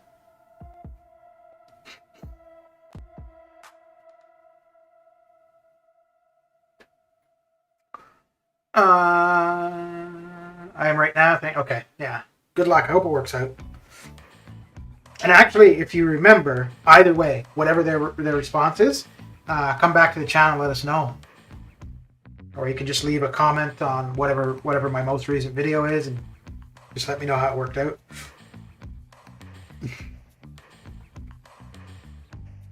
I've sent a 2-minute recording to Gaban last time. I don't think timeout is there for that. No, size limit on the file.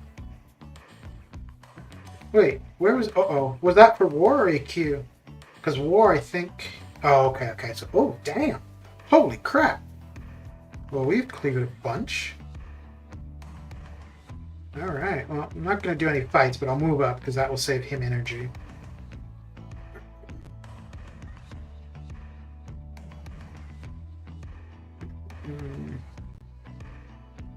I guess we've been in war for a while.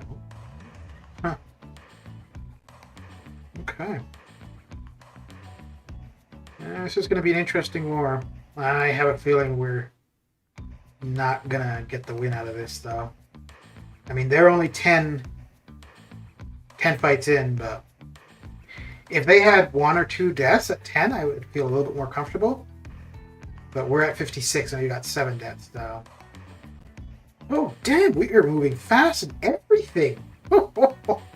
Holy cow. Okay. So I'll move up here, use up my energy.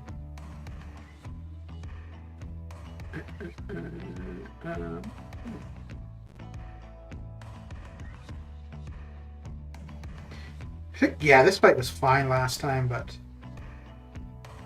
wait. Yeah, I think this would be my fight anyways. No, it wouldn't be. I could take it, but yeah. If it's still up when I'm done the stream, then I'll take it. For real, I wouldn't have known what to do. Well, hey, that's one of the benefits of being able to ask people on stream. For sure. We'll definitely be coming back all the time now.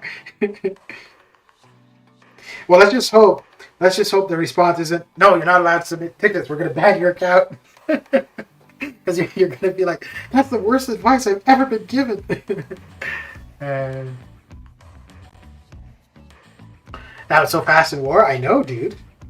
And that's fast for AQ, too. Because normally... no, for AQ, there are definitely sometimes we're getting into Section 2 very early. But quite often for AQ...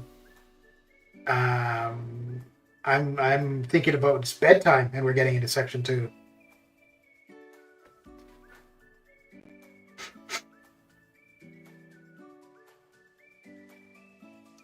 Ugh, I don't want to do... I guess that's, yeah.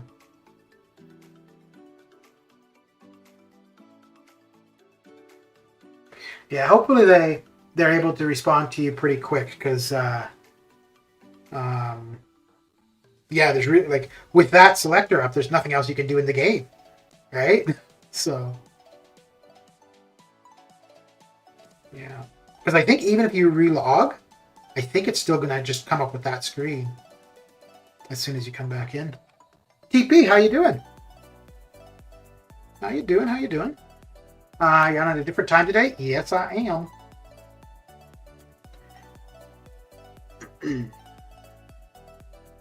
Yeah, I don't really... I mean, I do stream close to the same time often, but I don't really have, like, any set times.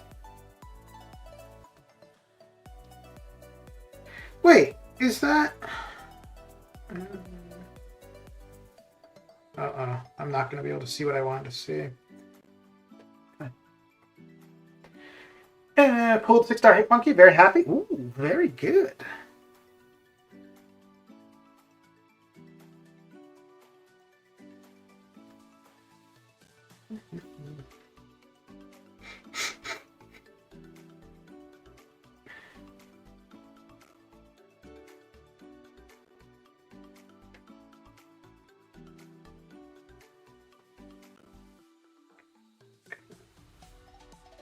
Let me just take a quick look on the forums and see if there's anybody else reporting that issue. I'm pretty sure if that was a widespread thing, there'd be a lot of posts about it. But let me see. No. Yeah, I'm not seeing anything. But I mean, there's always the first time for it, right? 2020 selector. Oh, not 202. 2020 selector. Okay.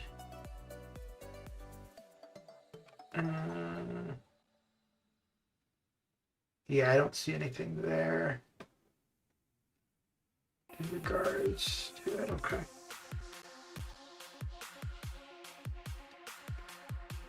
Yeah, the only thing there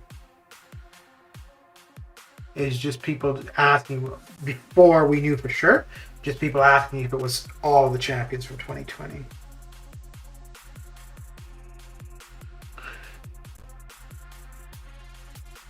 Yeah, okay. Oh. Oh, wait a second.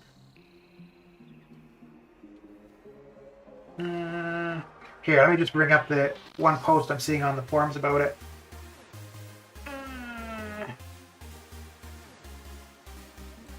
Okay.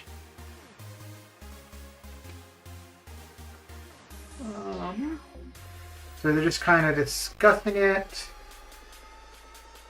All 2020 champs pick in 24. So I don't know, because then this is yes 10 from 2020? I don't think that's the case, right? It's every champion from 2020. It's not just 10, and we pick one of those, right? I mean, I have bought it, but I think everybody that I saw... Oh, yes, 10 options from any of the 2020. 24 options is that...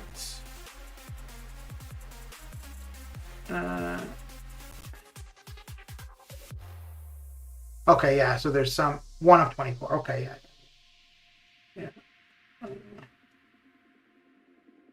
It's not 10 champs you get. Worded that improperly. Okay, yeah, so that person was just wrong. Okay. Yeah, so you are supposed to see all of the champions from that year. I'm very annoyed I can't choose Apocalypse. Yeah. I've seen members talking about it and getting back the Crystal and Lord Shadow stream the other day about this specific issue. Okay.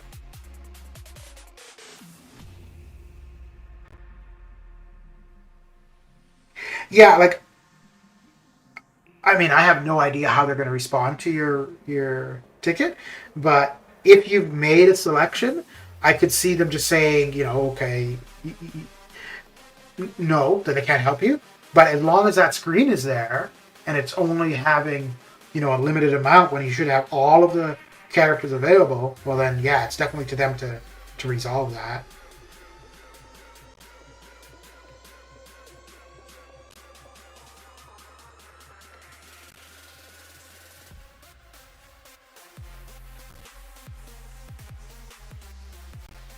Okay, so that is an issue. Okay.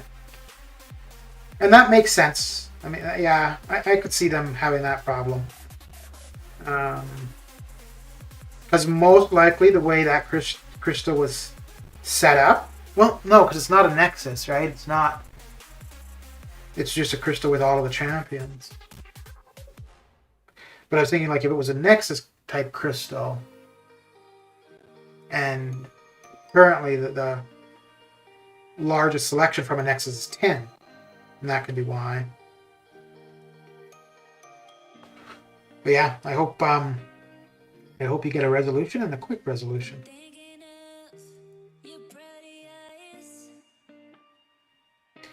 Okay.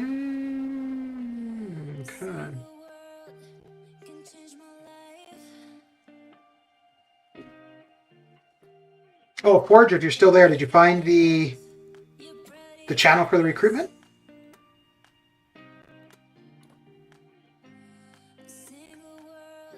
I haven't looked at that in a long time. Actually, the last time I was in there was when the Reddit posts weren't coming through anymore, and I couldn't figure out why. because there's no like it should have all of the recruitment posts from the command forums and from the Reddit thread, but yeah, the Reddit one doesn't come through anymore.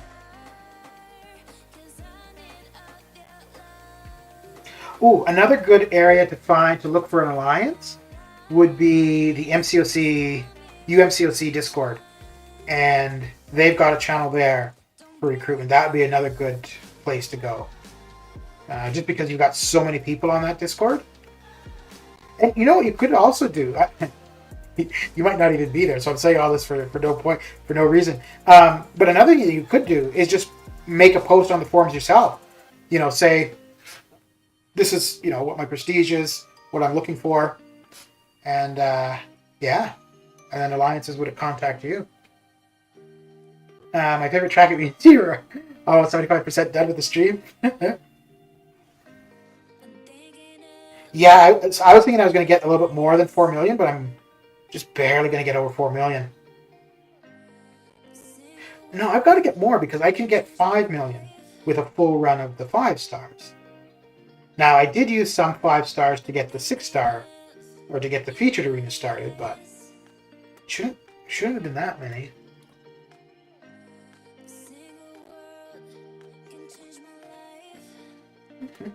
UMC suit's still there. I've heard that it was hacked a week ago. Yeah, so it was compromised, but it still exists. Actually, that was one of the things, was a lot of their channels got wiped out. The channel was still there, but the information was gone. I already messaged 5 people. Okay, damn. You're not messing around.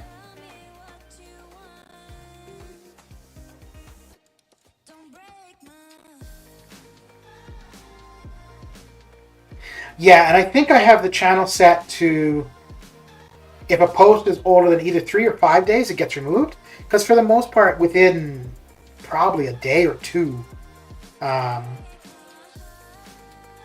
people have found what they're looking for. Either way, whether it be the alliance has found a replacement, or somebody looking to go somewhere has found somewhere to go. Let me see.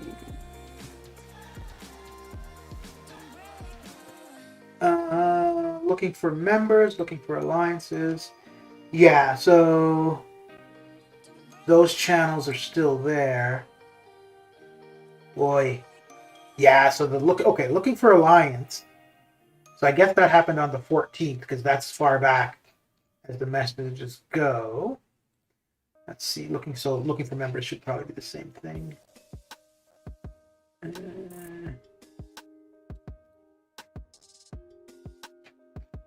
Yeah, okay. So everything prior to the 14th of November was wiped out.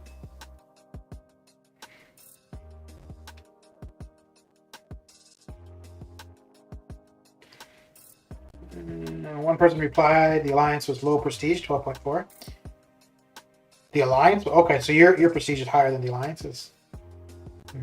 Well, you're going to find, so if your prestige is higher or on the high end of the alliance, you're going to find they're gonna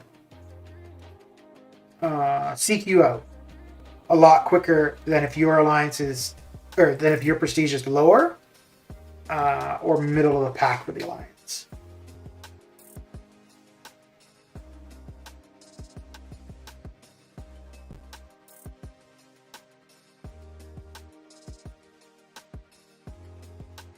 And you know, I mean, well, no, you want something that's higher than my alliance, so be it.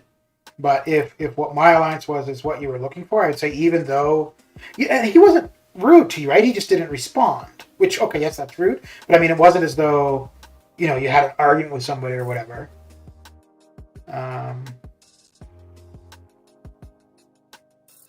But yeah. Yeah, no, if you're looking for something higher than where we are, then absolutely don't bother. But if you're kind of wanting organization wise,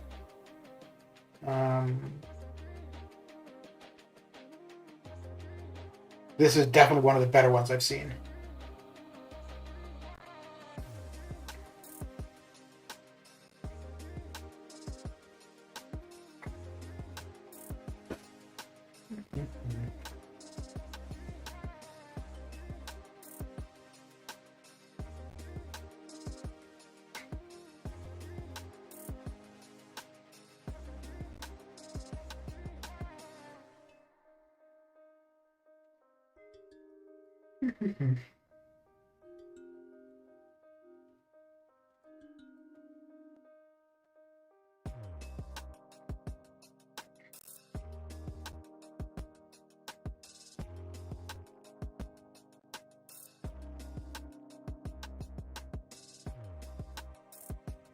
Holy crap!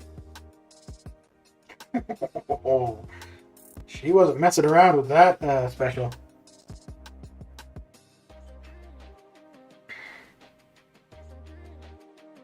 Ba-ba-ba.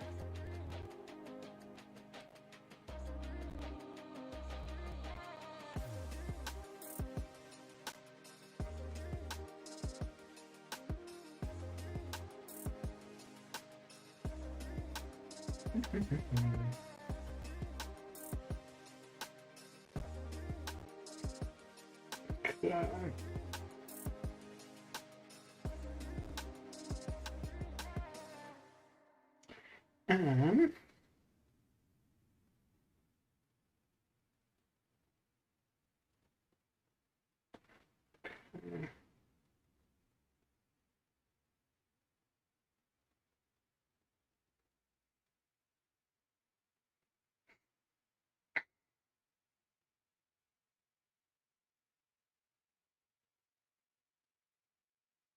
I think it, like the higher you want to go.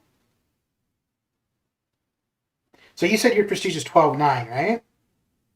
So probably getting into a 13K prestige alliance would be doable. But I think the higher you go, the less likely an alliance is to take somebody below what their minimum is. So for example, if the alliance that you're looking to get into was a 10K prestige alliance, I think they would take somebody with 9.5.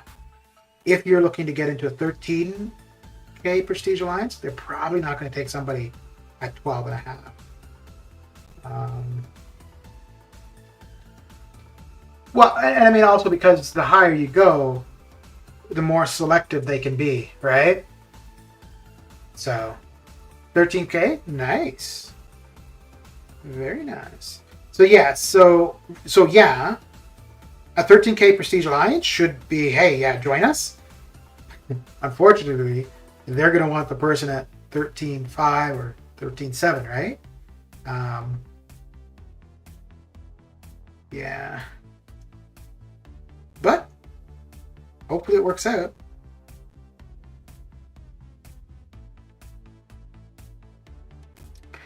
Hopefully. Wait. Oh, what? I didn't even hit 4 million? How is that? Oh, my lord. I didn't realize that, no, that can't be right. Yeah, okay. I was panicking for a second. I'm like, how do I have no more 5 stars to go? Oh, dear. Okay. Um,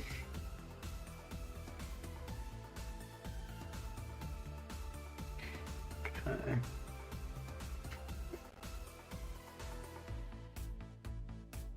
Actually, I don't even know where. So I think the last I looked at my alliance's prestige, I think we were at like 12.8 or 12.9. Like it was wherever I was going to be at the average or below the average. So let me take a look. I might be below the average now.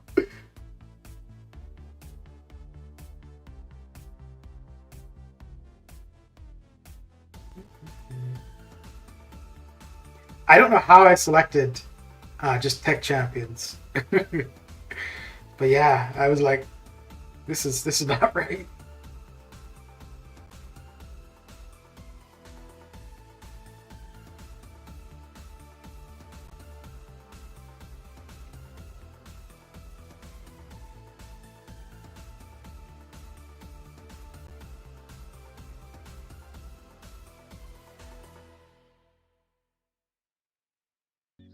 Hmm.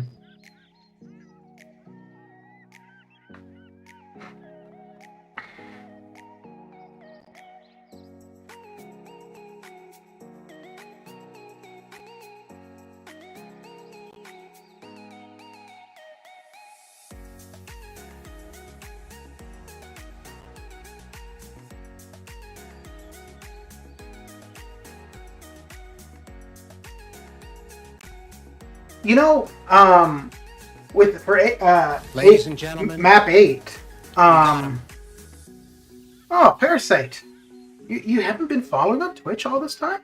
What? Thanks for the follow. With the kind of the restriction, well, it's not restriction, it's the decrease of the usefulness of classes. It might actually be a lot easier to assign lanes for map 8 for AQ, because all the officers would really need to do is just go through the profiles of the people in their battle group, and if they see, you know, like a rank 4 Apocalypse or rank 3 King Groot or whatever in the profile, then you assign that person to, you know, the lane where Cosmic and Mutant champions have a benefit. Why would I have KT1 line input ID? Why wouldn't you? I have it. I thought everybody did. Jeez. Get on it, man.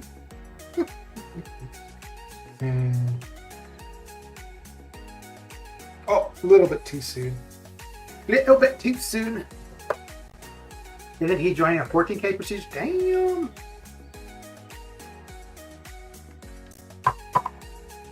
I just opened Twitch now and followed you. All right.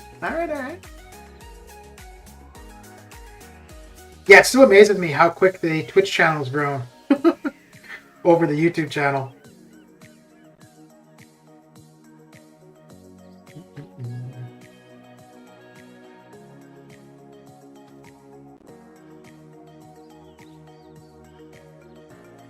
Actually, no, that makes a lot of sense, because for the Twitch side, there's a lot less people doing MCOC.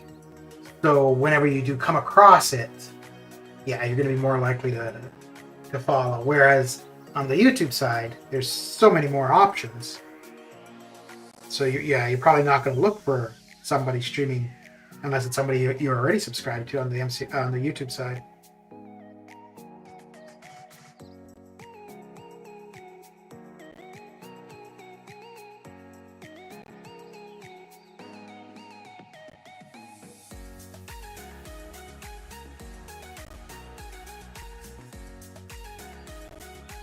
Hello, motherfucker.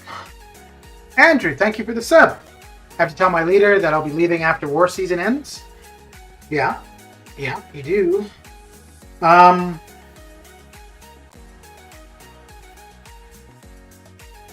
Yeah.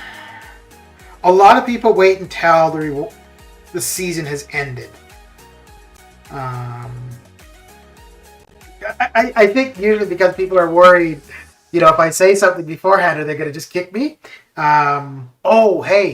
Keep in mind that you need to be in an alliance 2 weeks before the gifting event starts. And it starts on the 20th. So you need to make sure you're in an alliance by the 6th of December. Otherwise you wouldn't be able to. I don't know if you joined like on the 10th or something, if you just wouldn't be able to get all of the alliance gifting milestones, or if you don't get any. But yeah, that's something else to. Oh, and then also keep in mind, wherever you join, you're going to want to be there for the entirety of the gifting event. So from when you join until sometime in January. So that's something to keep in mind too. If you're into the gifting event. If you're not, well, then that's irrelevant.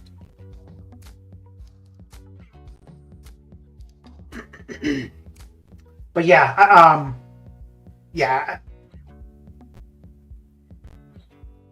I think giving early notice is definitely a good thing, but yeah, people would worry, oh, maybe they'll just kick me. They're definitely not going to kick you while there's wars still to be fought, but it's always, okay, after the last war, they know I'm leaving anyways. Would they just kick me and screw me over the season rewards?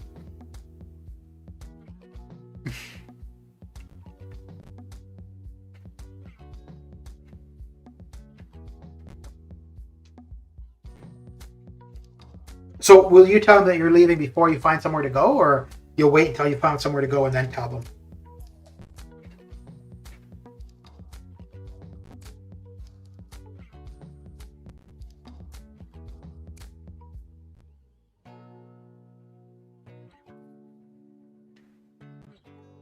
You get all rewards if you join after 2 weeks.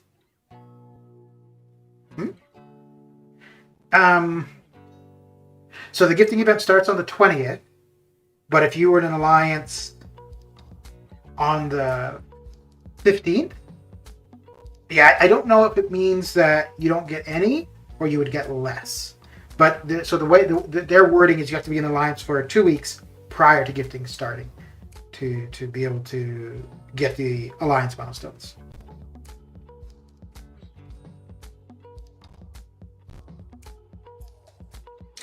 So yeah, you've got about a week to find an alliance. Not even because of that, but after that, you'll find very little movement. Because people are going to want to stick wherever they are during the gifting. You have something like, okay. Very good.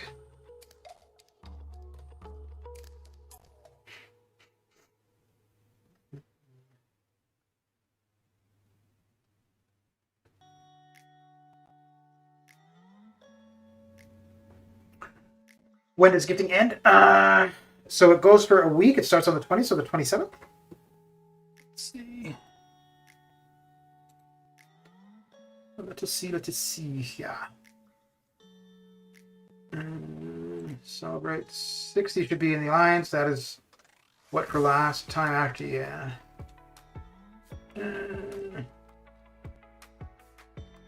Yeah, of course. Huh.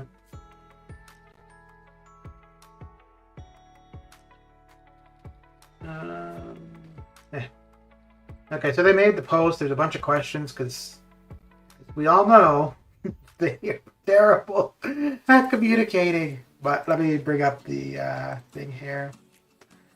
Okay. There we go. Okay, so this is for the side quest. Crystal gifting event. So it goes 2 weeks. Okay. So it starts on December 20th and ends on January 3rd. Okay. Let me see if it says here.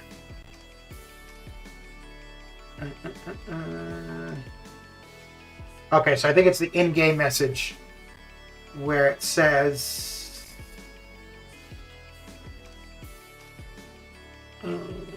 yeah, I think it's the in-game message about the when you can join to be able to take advantage of the milestones. Okay.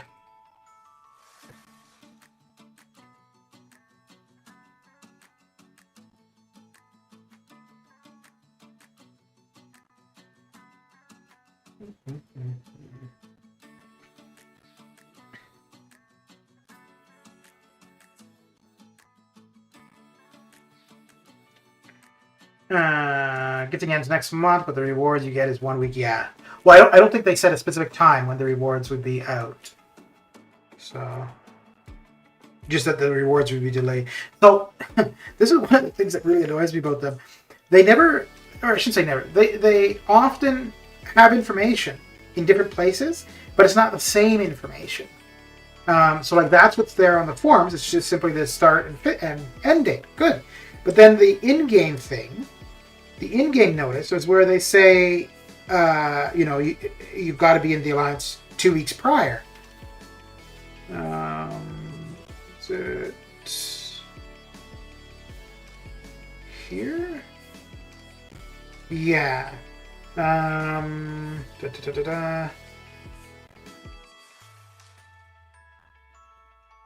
In order to better address player concerns over some unsportsmanlike behavior in previous years, we are implementing additional measures to ensure we maintain the integrity of the gifting events. Players who have been members of an alliance for less than 14 days will be unable to contribute points towards or claim rewards from the alliance gifting event. In addition, blah, blah, blah. So, you see, now they don't have that on the forums.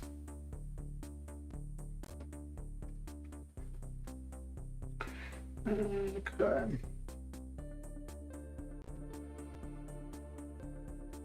And I think on the forums, there are people asking for that information to be better explained. So yeah, so like if I were gonna go to an alliance right now, I'd make sure I was there before the 6th.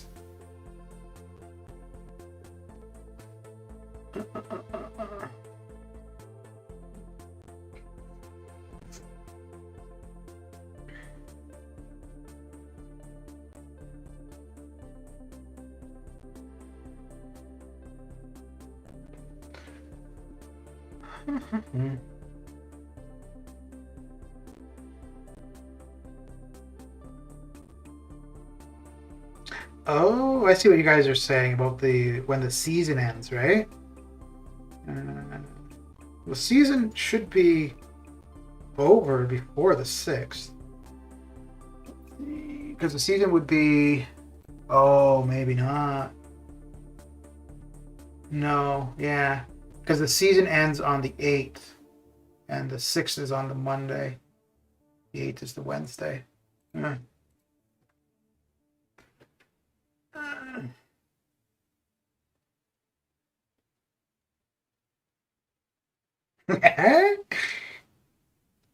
I wonder if they've taken that into account.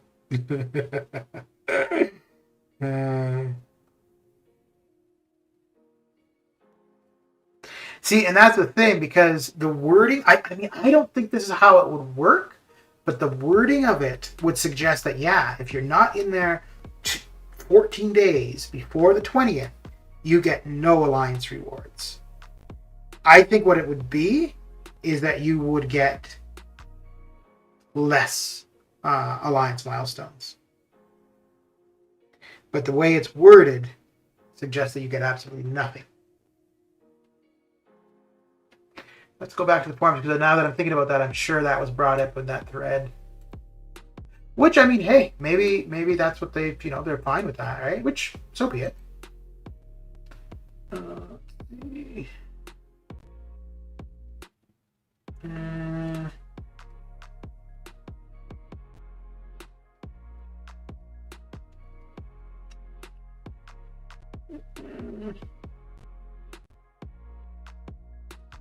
Yeah, I don't see anybody asking about that in particular.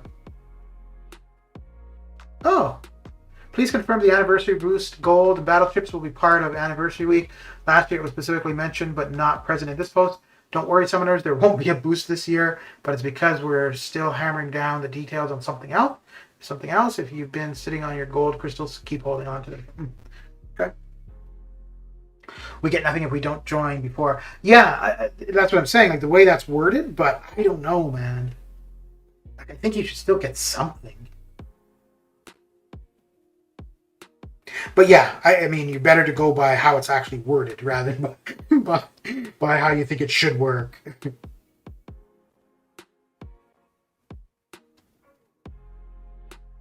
Okay.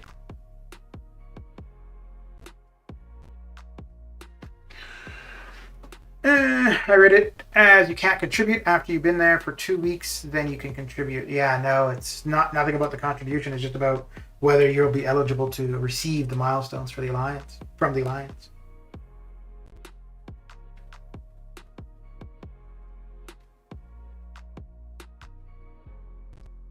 Yeah, because basically all they would have needed to do to make that work for the season is have it at like 11 or 10 days. Because 12 days still would be insufficient, right? Because the rewards don't go out until the day about a day after. So basically, yeah, if they had it that you need to be in the alliance 10 days prior, it would have been fine as far as the war season. But yeah, it means you're gonna have people in alliances who don't want to be there for another war season, who have to be if they want the gifting alliance milestones. Oh, that sucks. Which I guess, I mean, I'm not planning to go anywhere. But I was thinking probably after next week. I wouldn't be looking to go somewhere, but I would be thinking whether I want to continue on with war the way I'm doing it. Which, actually, you know what? For me, it might work out really well. Because if I'm going to be away in early January, yeah, I would basically, the gifting rewards would just go out, and then I could leave the alliance. Yeah. Should I give up war rewards? That's completely up to you. That is completely up to you. You're Plat 3 currently, though, right?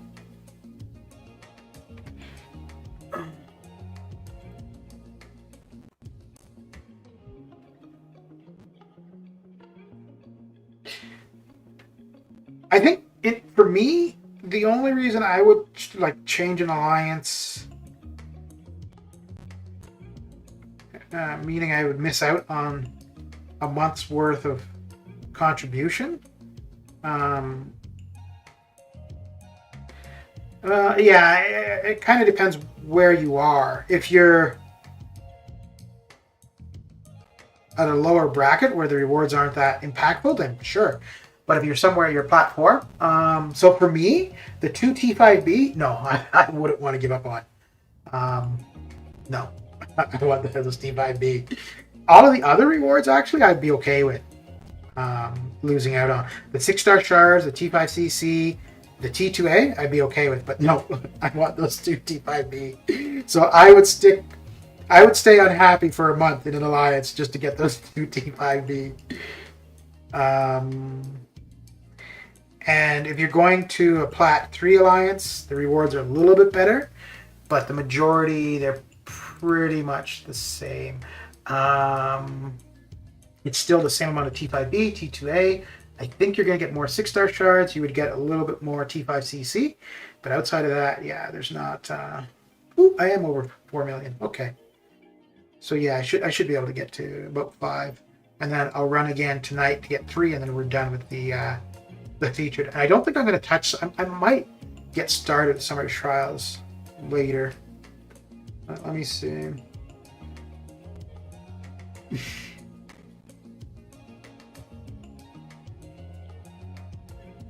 I don't think... Yeah, so it's 2,500.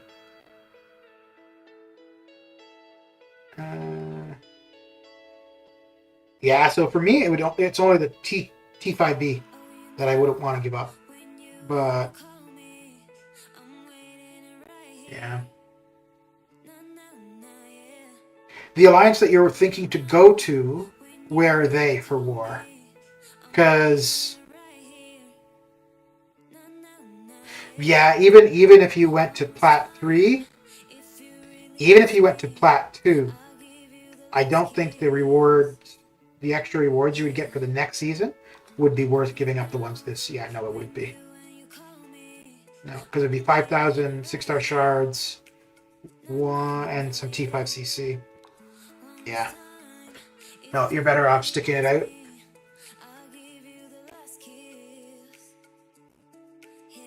Well, I mean, don't forget, it's just the alliance milestones for the gifting event that you're possibly compromising. And last year, like, they're good, and it's rewards, but the solo rewards last year were far better. The solo event objective rewards. Plat 2. Plat 2, I don't think it would be worth it, and yeah, because Plat 4 to 2, it was 5,000 6-star shards, and some T5CC was the only difference. And I don't think, no, Plat 1 doesn't have the 6-star Nexus, I don't think. Because a 6-star Nexus, maybe that would be worth it.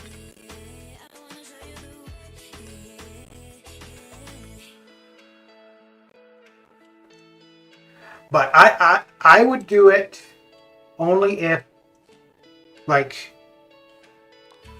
one, I couldn't stand doing war, which that's kind of different because that would mean I just didn't want to do war.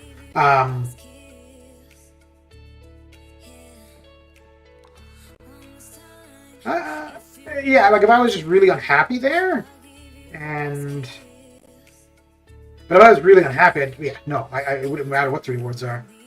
I'd be gone.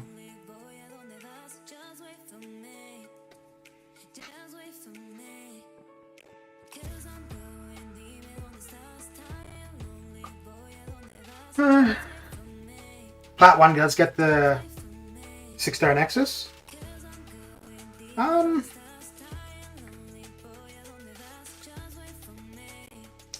Yeah, again, like I teach their own. Like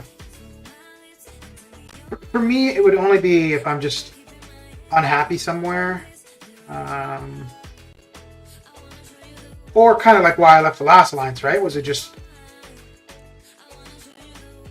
It wasn't like the organization was fine. It was just the problem that we had.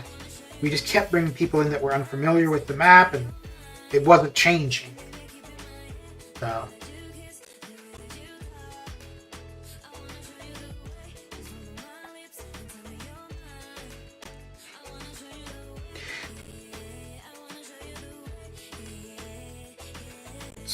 But yeah, this is a bad time to be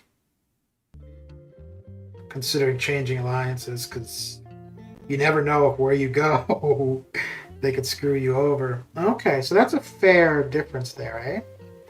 So you've got the 6-star Nexus, you've got 2 full 6-star crystals or featured 20,000 shards. You got. So what do we have here? So here we've got 40% of a T5CC. Here we've got 50, 60%, so 20% more. I don't think it's worth it. Yeah.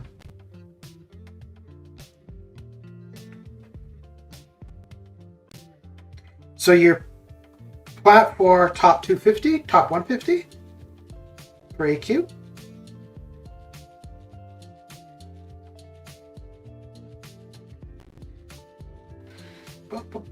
Ooh, we're almost done. Kabam always cheating the player base? You mean with their time thing? This isn't cheating the player base. Unless you're referring to something else. Did you find that just now? What?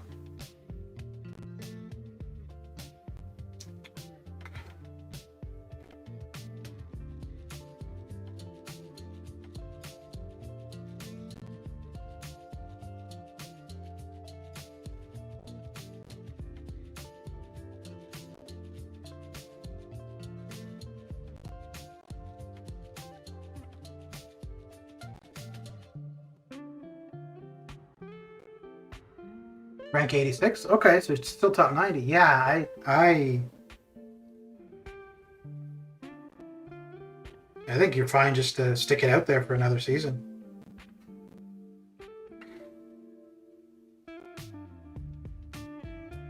What? Yeah, I don't know what the alliance milestones are going to look like.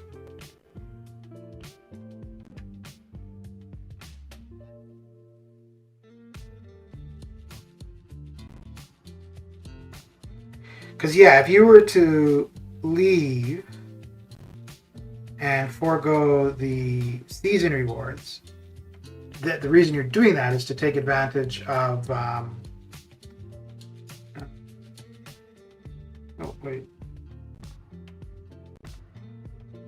is to take advantage of the Alliance gifting milestones. And if they're not that good...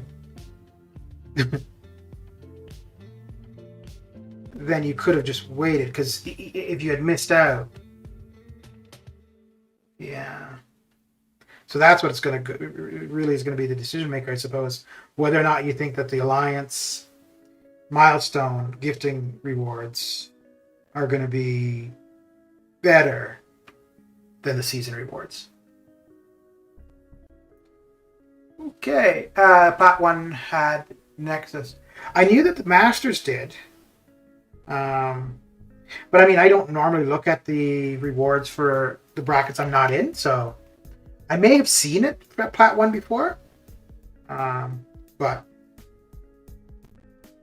yeah. Yeah, like I'll know what the rewards are for the bracket that I'm in, but beyond that, no. I wouldn't pay attention.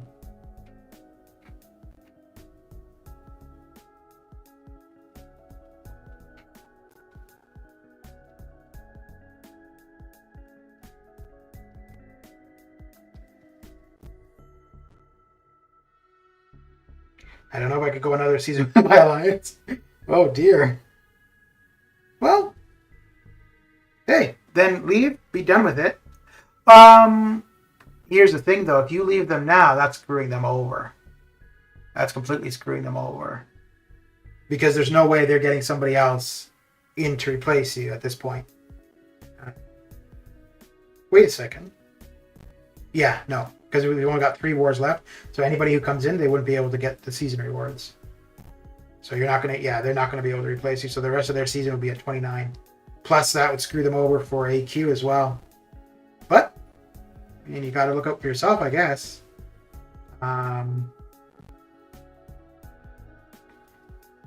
Yeah. I don't know, dude. I wouldn't do it. Because there's also the possibility, like, alliances talk and stuff. So you could end up leaving, screw them over, and then you get a bad rep and you're not able to find somewhere else to go to.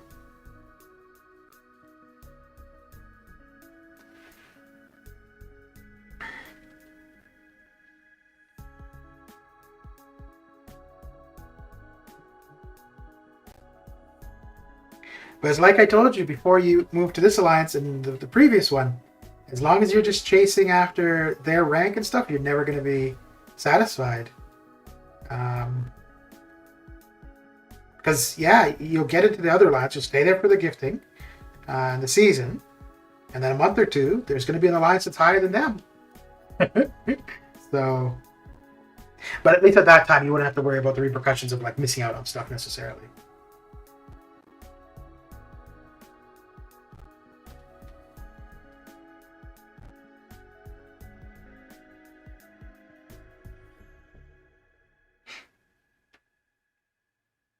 Hard decision? Yeah.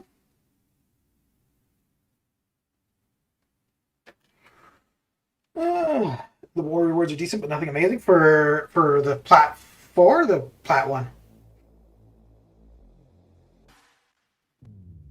See, I think too, like at a certain point, a basic Nexus really starts to lose value. Because, yeah, okay, you've got 3 options, but when all 3 options are dupes, and probably crappy dupes, does it matter? So, and what did we say? 20% more T5CC, right? So that's not that impactful. If you leave anytime till next season, you're screwing them anyways, either for AQ or gifting. They can't find a replacement till next season. Yeah, no, that wouldn't screw them for gifting. That would screw them just for war and AQ. Because, yeah, they'd be able to get somebody in for... Oh, I see what you're saying. Yeah. No, but you might find people that, aren't aware of being in early and so on and so forth, but...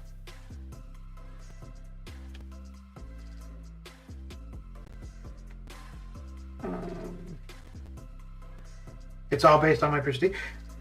Yeah.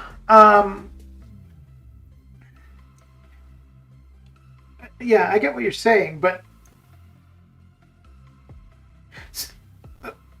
yeah, I get what you're saying.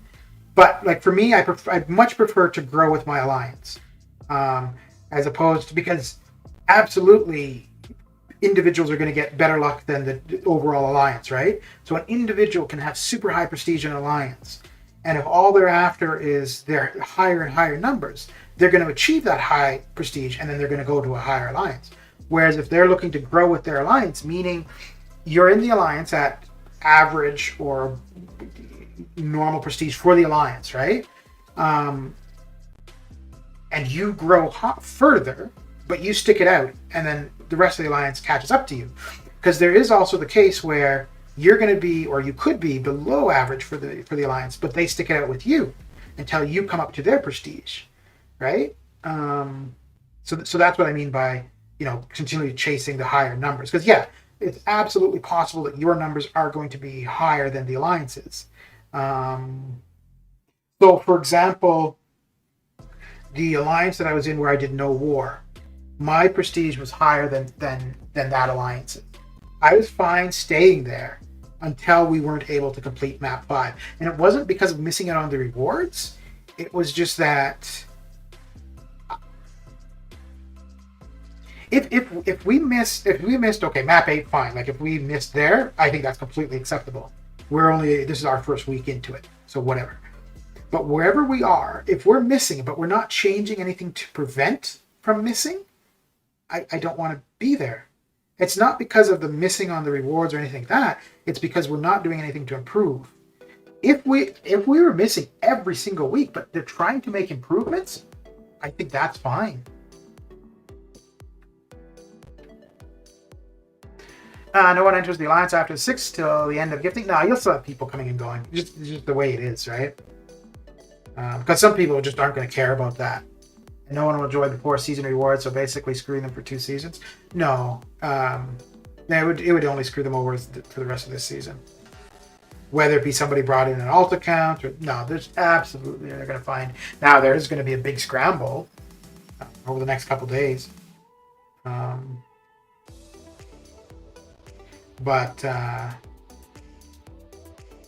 Yeah, now would be a difficult time to be moving.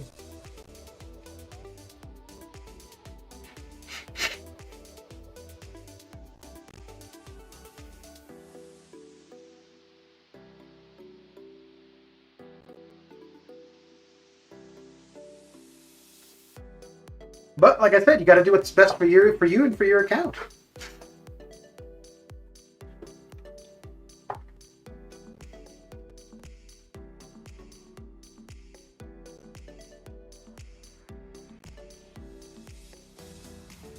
But I don't know if a month sacrifice in this game, like a month sacrifice as in being somewhere that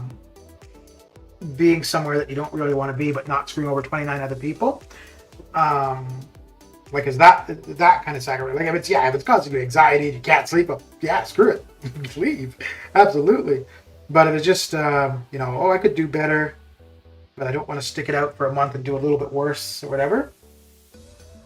But I'm selfish, looking out for my prestige. Yeah, like I said, you got to do what's best for you and your account.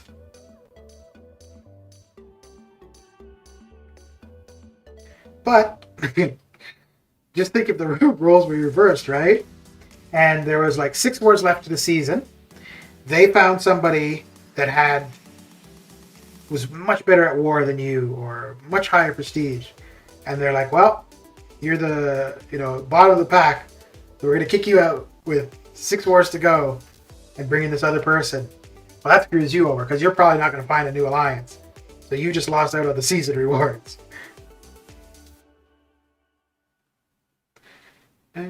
Why do I have 2? Oh, yeah, okay.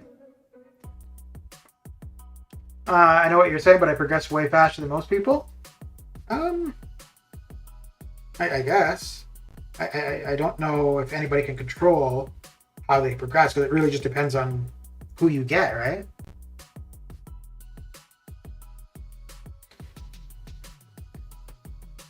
Well, who you get and what you spend, I suppose, would really dictate how you can progress. Because, yeah, if you get like Doom and Hercules and Surfer, in a week, well, shit, you're going to be, and then you get the resources to R4.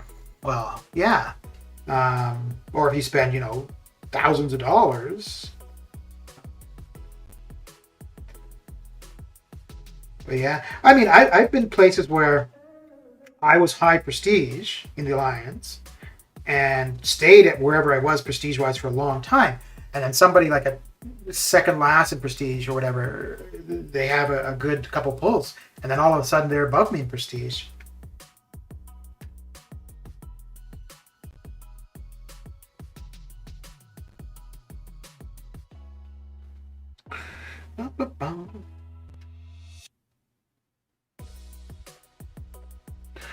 It's 5-star War Machine in the Tech Basic Crystal, or should I grind for him as a collection? Arena is very important? No. What? No.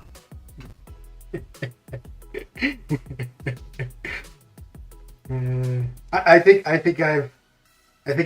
realize the value of Arena. Let me do what? Oh crap! I don't like doing the same class. Ugh. Oh well. Gotta suck it up, Buttercup. I guess I could do that, but then I'm gonna want to.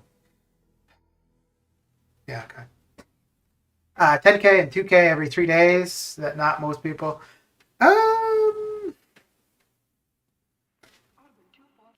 Yeah. I don't know. Yeah, I think. Yeah, no, you're probably right. Most people probably go for milestones rather than the top percentages consistently.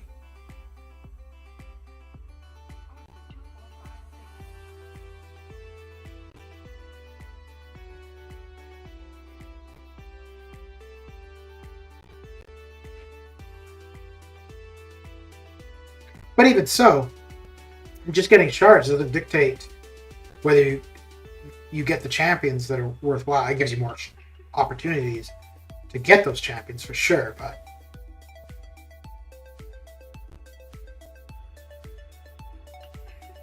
oh, Parasite, did you say which unit offers you got?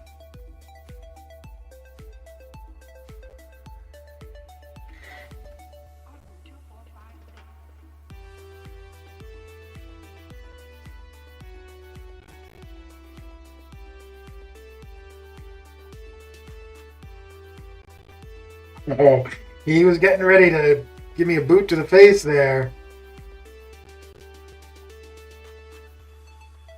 I'm a little bit interested to see whether or not my regen. Oh, crap! Oh, dear! Okay. And I think I just answered my own question. I was kind of wondering whether or not my regen would offset the damage I was taking, and I don't think it would have.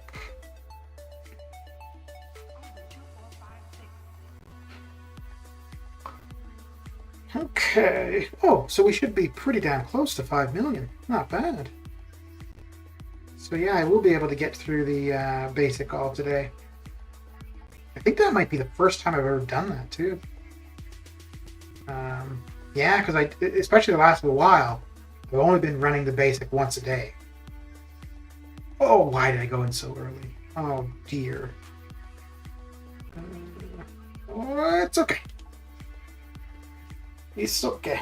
Yeah, I'm gonna miss out on the top percents when they have the special arenas going. And that will be the first time, actually, I think, since I've been... Well, no, other than when I'm going for a champion, because when I'm going for a champion, I'll miss out on the top percents then, too. But, no, because the 5-star is a cosmic. Yeah. Just the ones which had resources 1K and 2Ks. I didn't touch them. Okay. Yeah, dude, those unit offers were... Not all of them, but some of them were really good.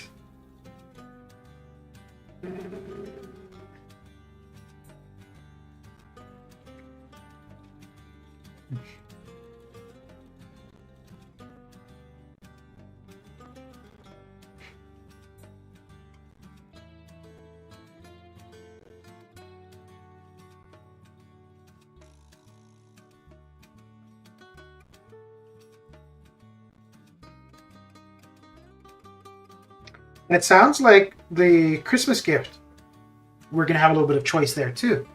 because we're getting a gift card, and then with that, it seems like we can pick what we get depending on our title for progression.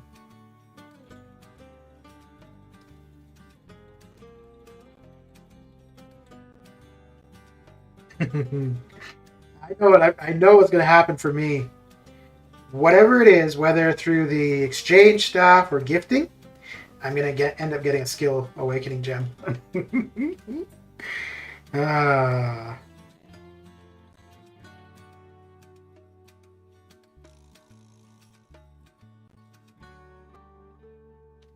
What? No. Okay. Woo. I have a petty 20 units left. Get cracking on the arena.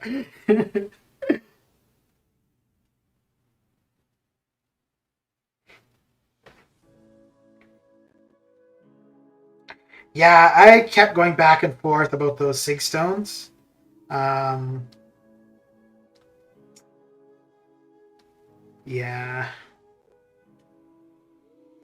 I'd end up at 21,000, no, a little bit more than 21,000 units. But, yeah, I want to hold on to... I was also thinking, go ahead and open the battle chips I've got, and if I get a fair bit over 30,000, hey, right at 5 million, nice. A fair bit over 30,000, then to go ahead and get that other offer. But I shouldn't do this. I shouldn't look, because I know if I look, I'm going to be very tempted. But yeah, this is because I would pick mutant for Omega Red. Yeah, I'm not. I definitely would not do this. The thing is, if I did this, I'd be very tempted to do this, which that's only 3,000 more, right? But no, not going to do it. Anyways, that is it for me. But thanks for coming and hanging out, and I'll catch you guys later. Take care.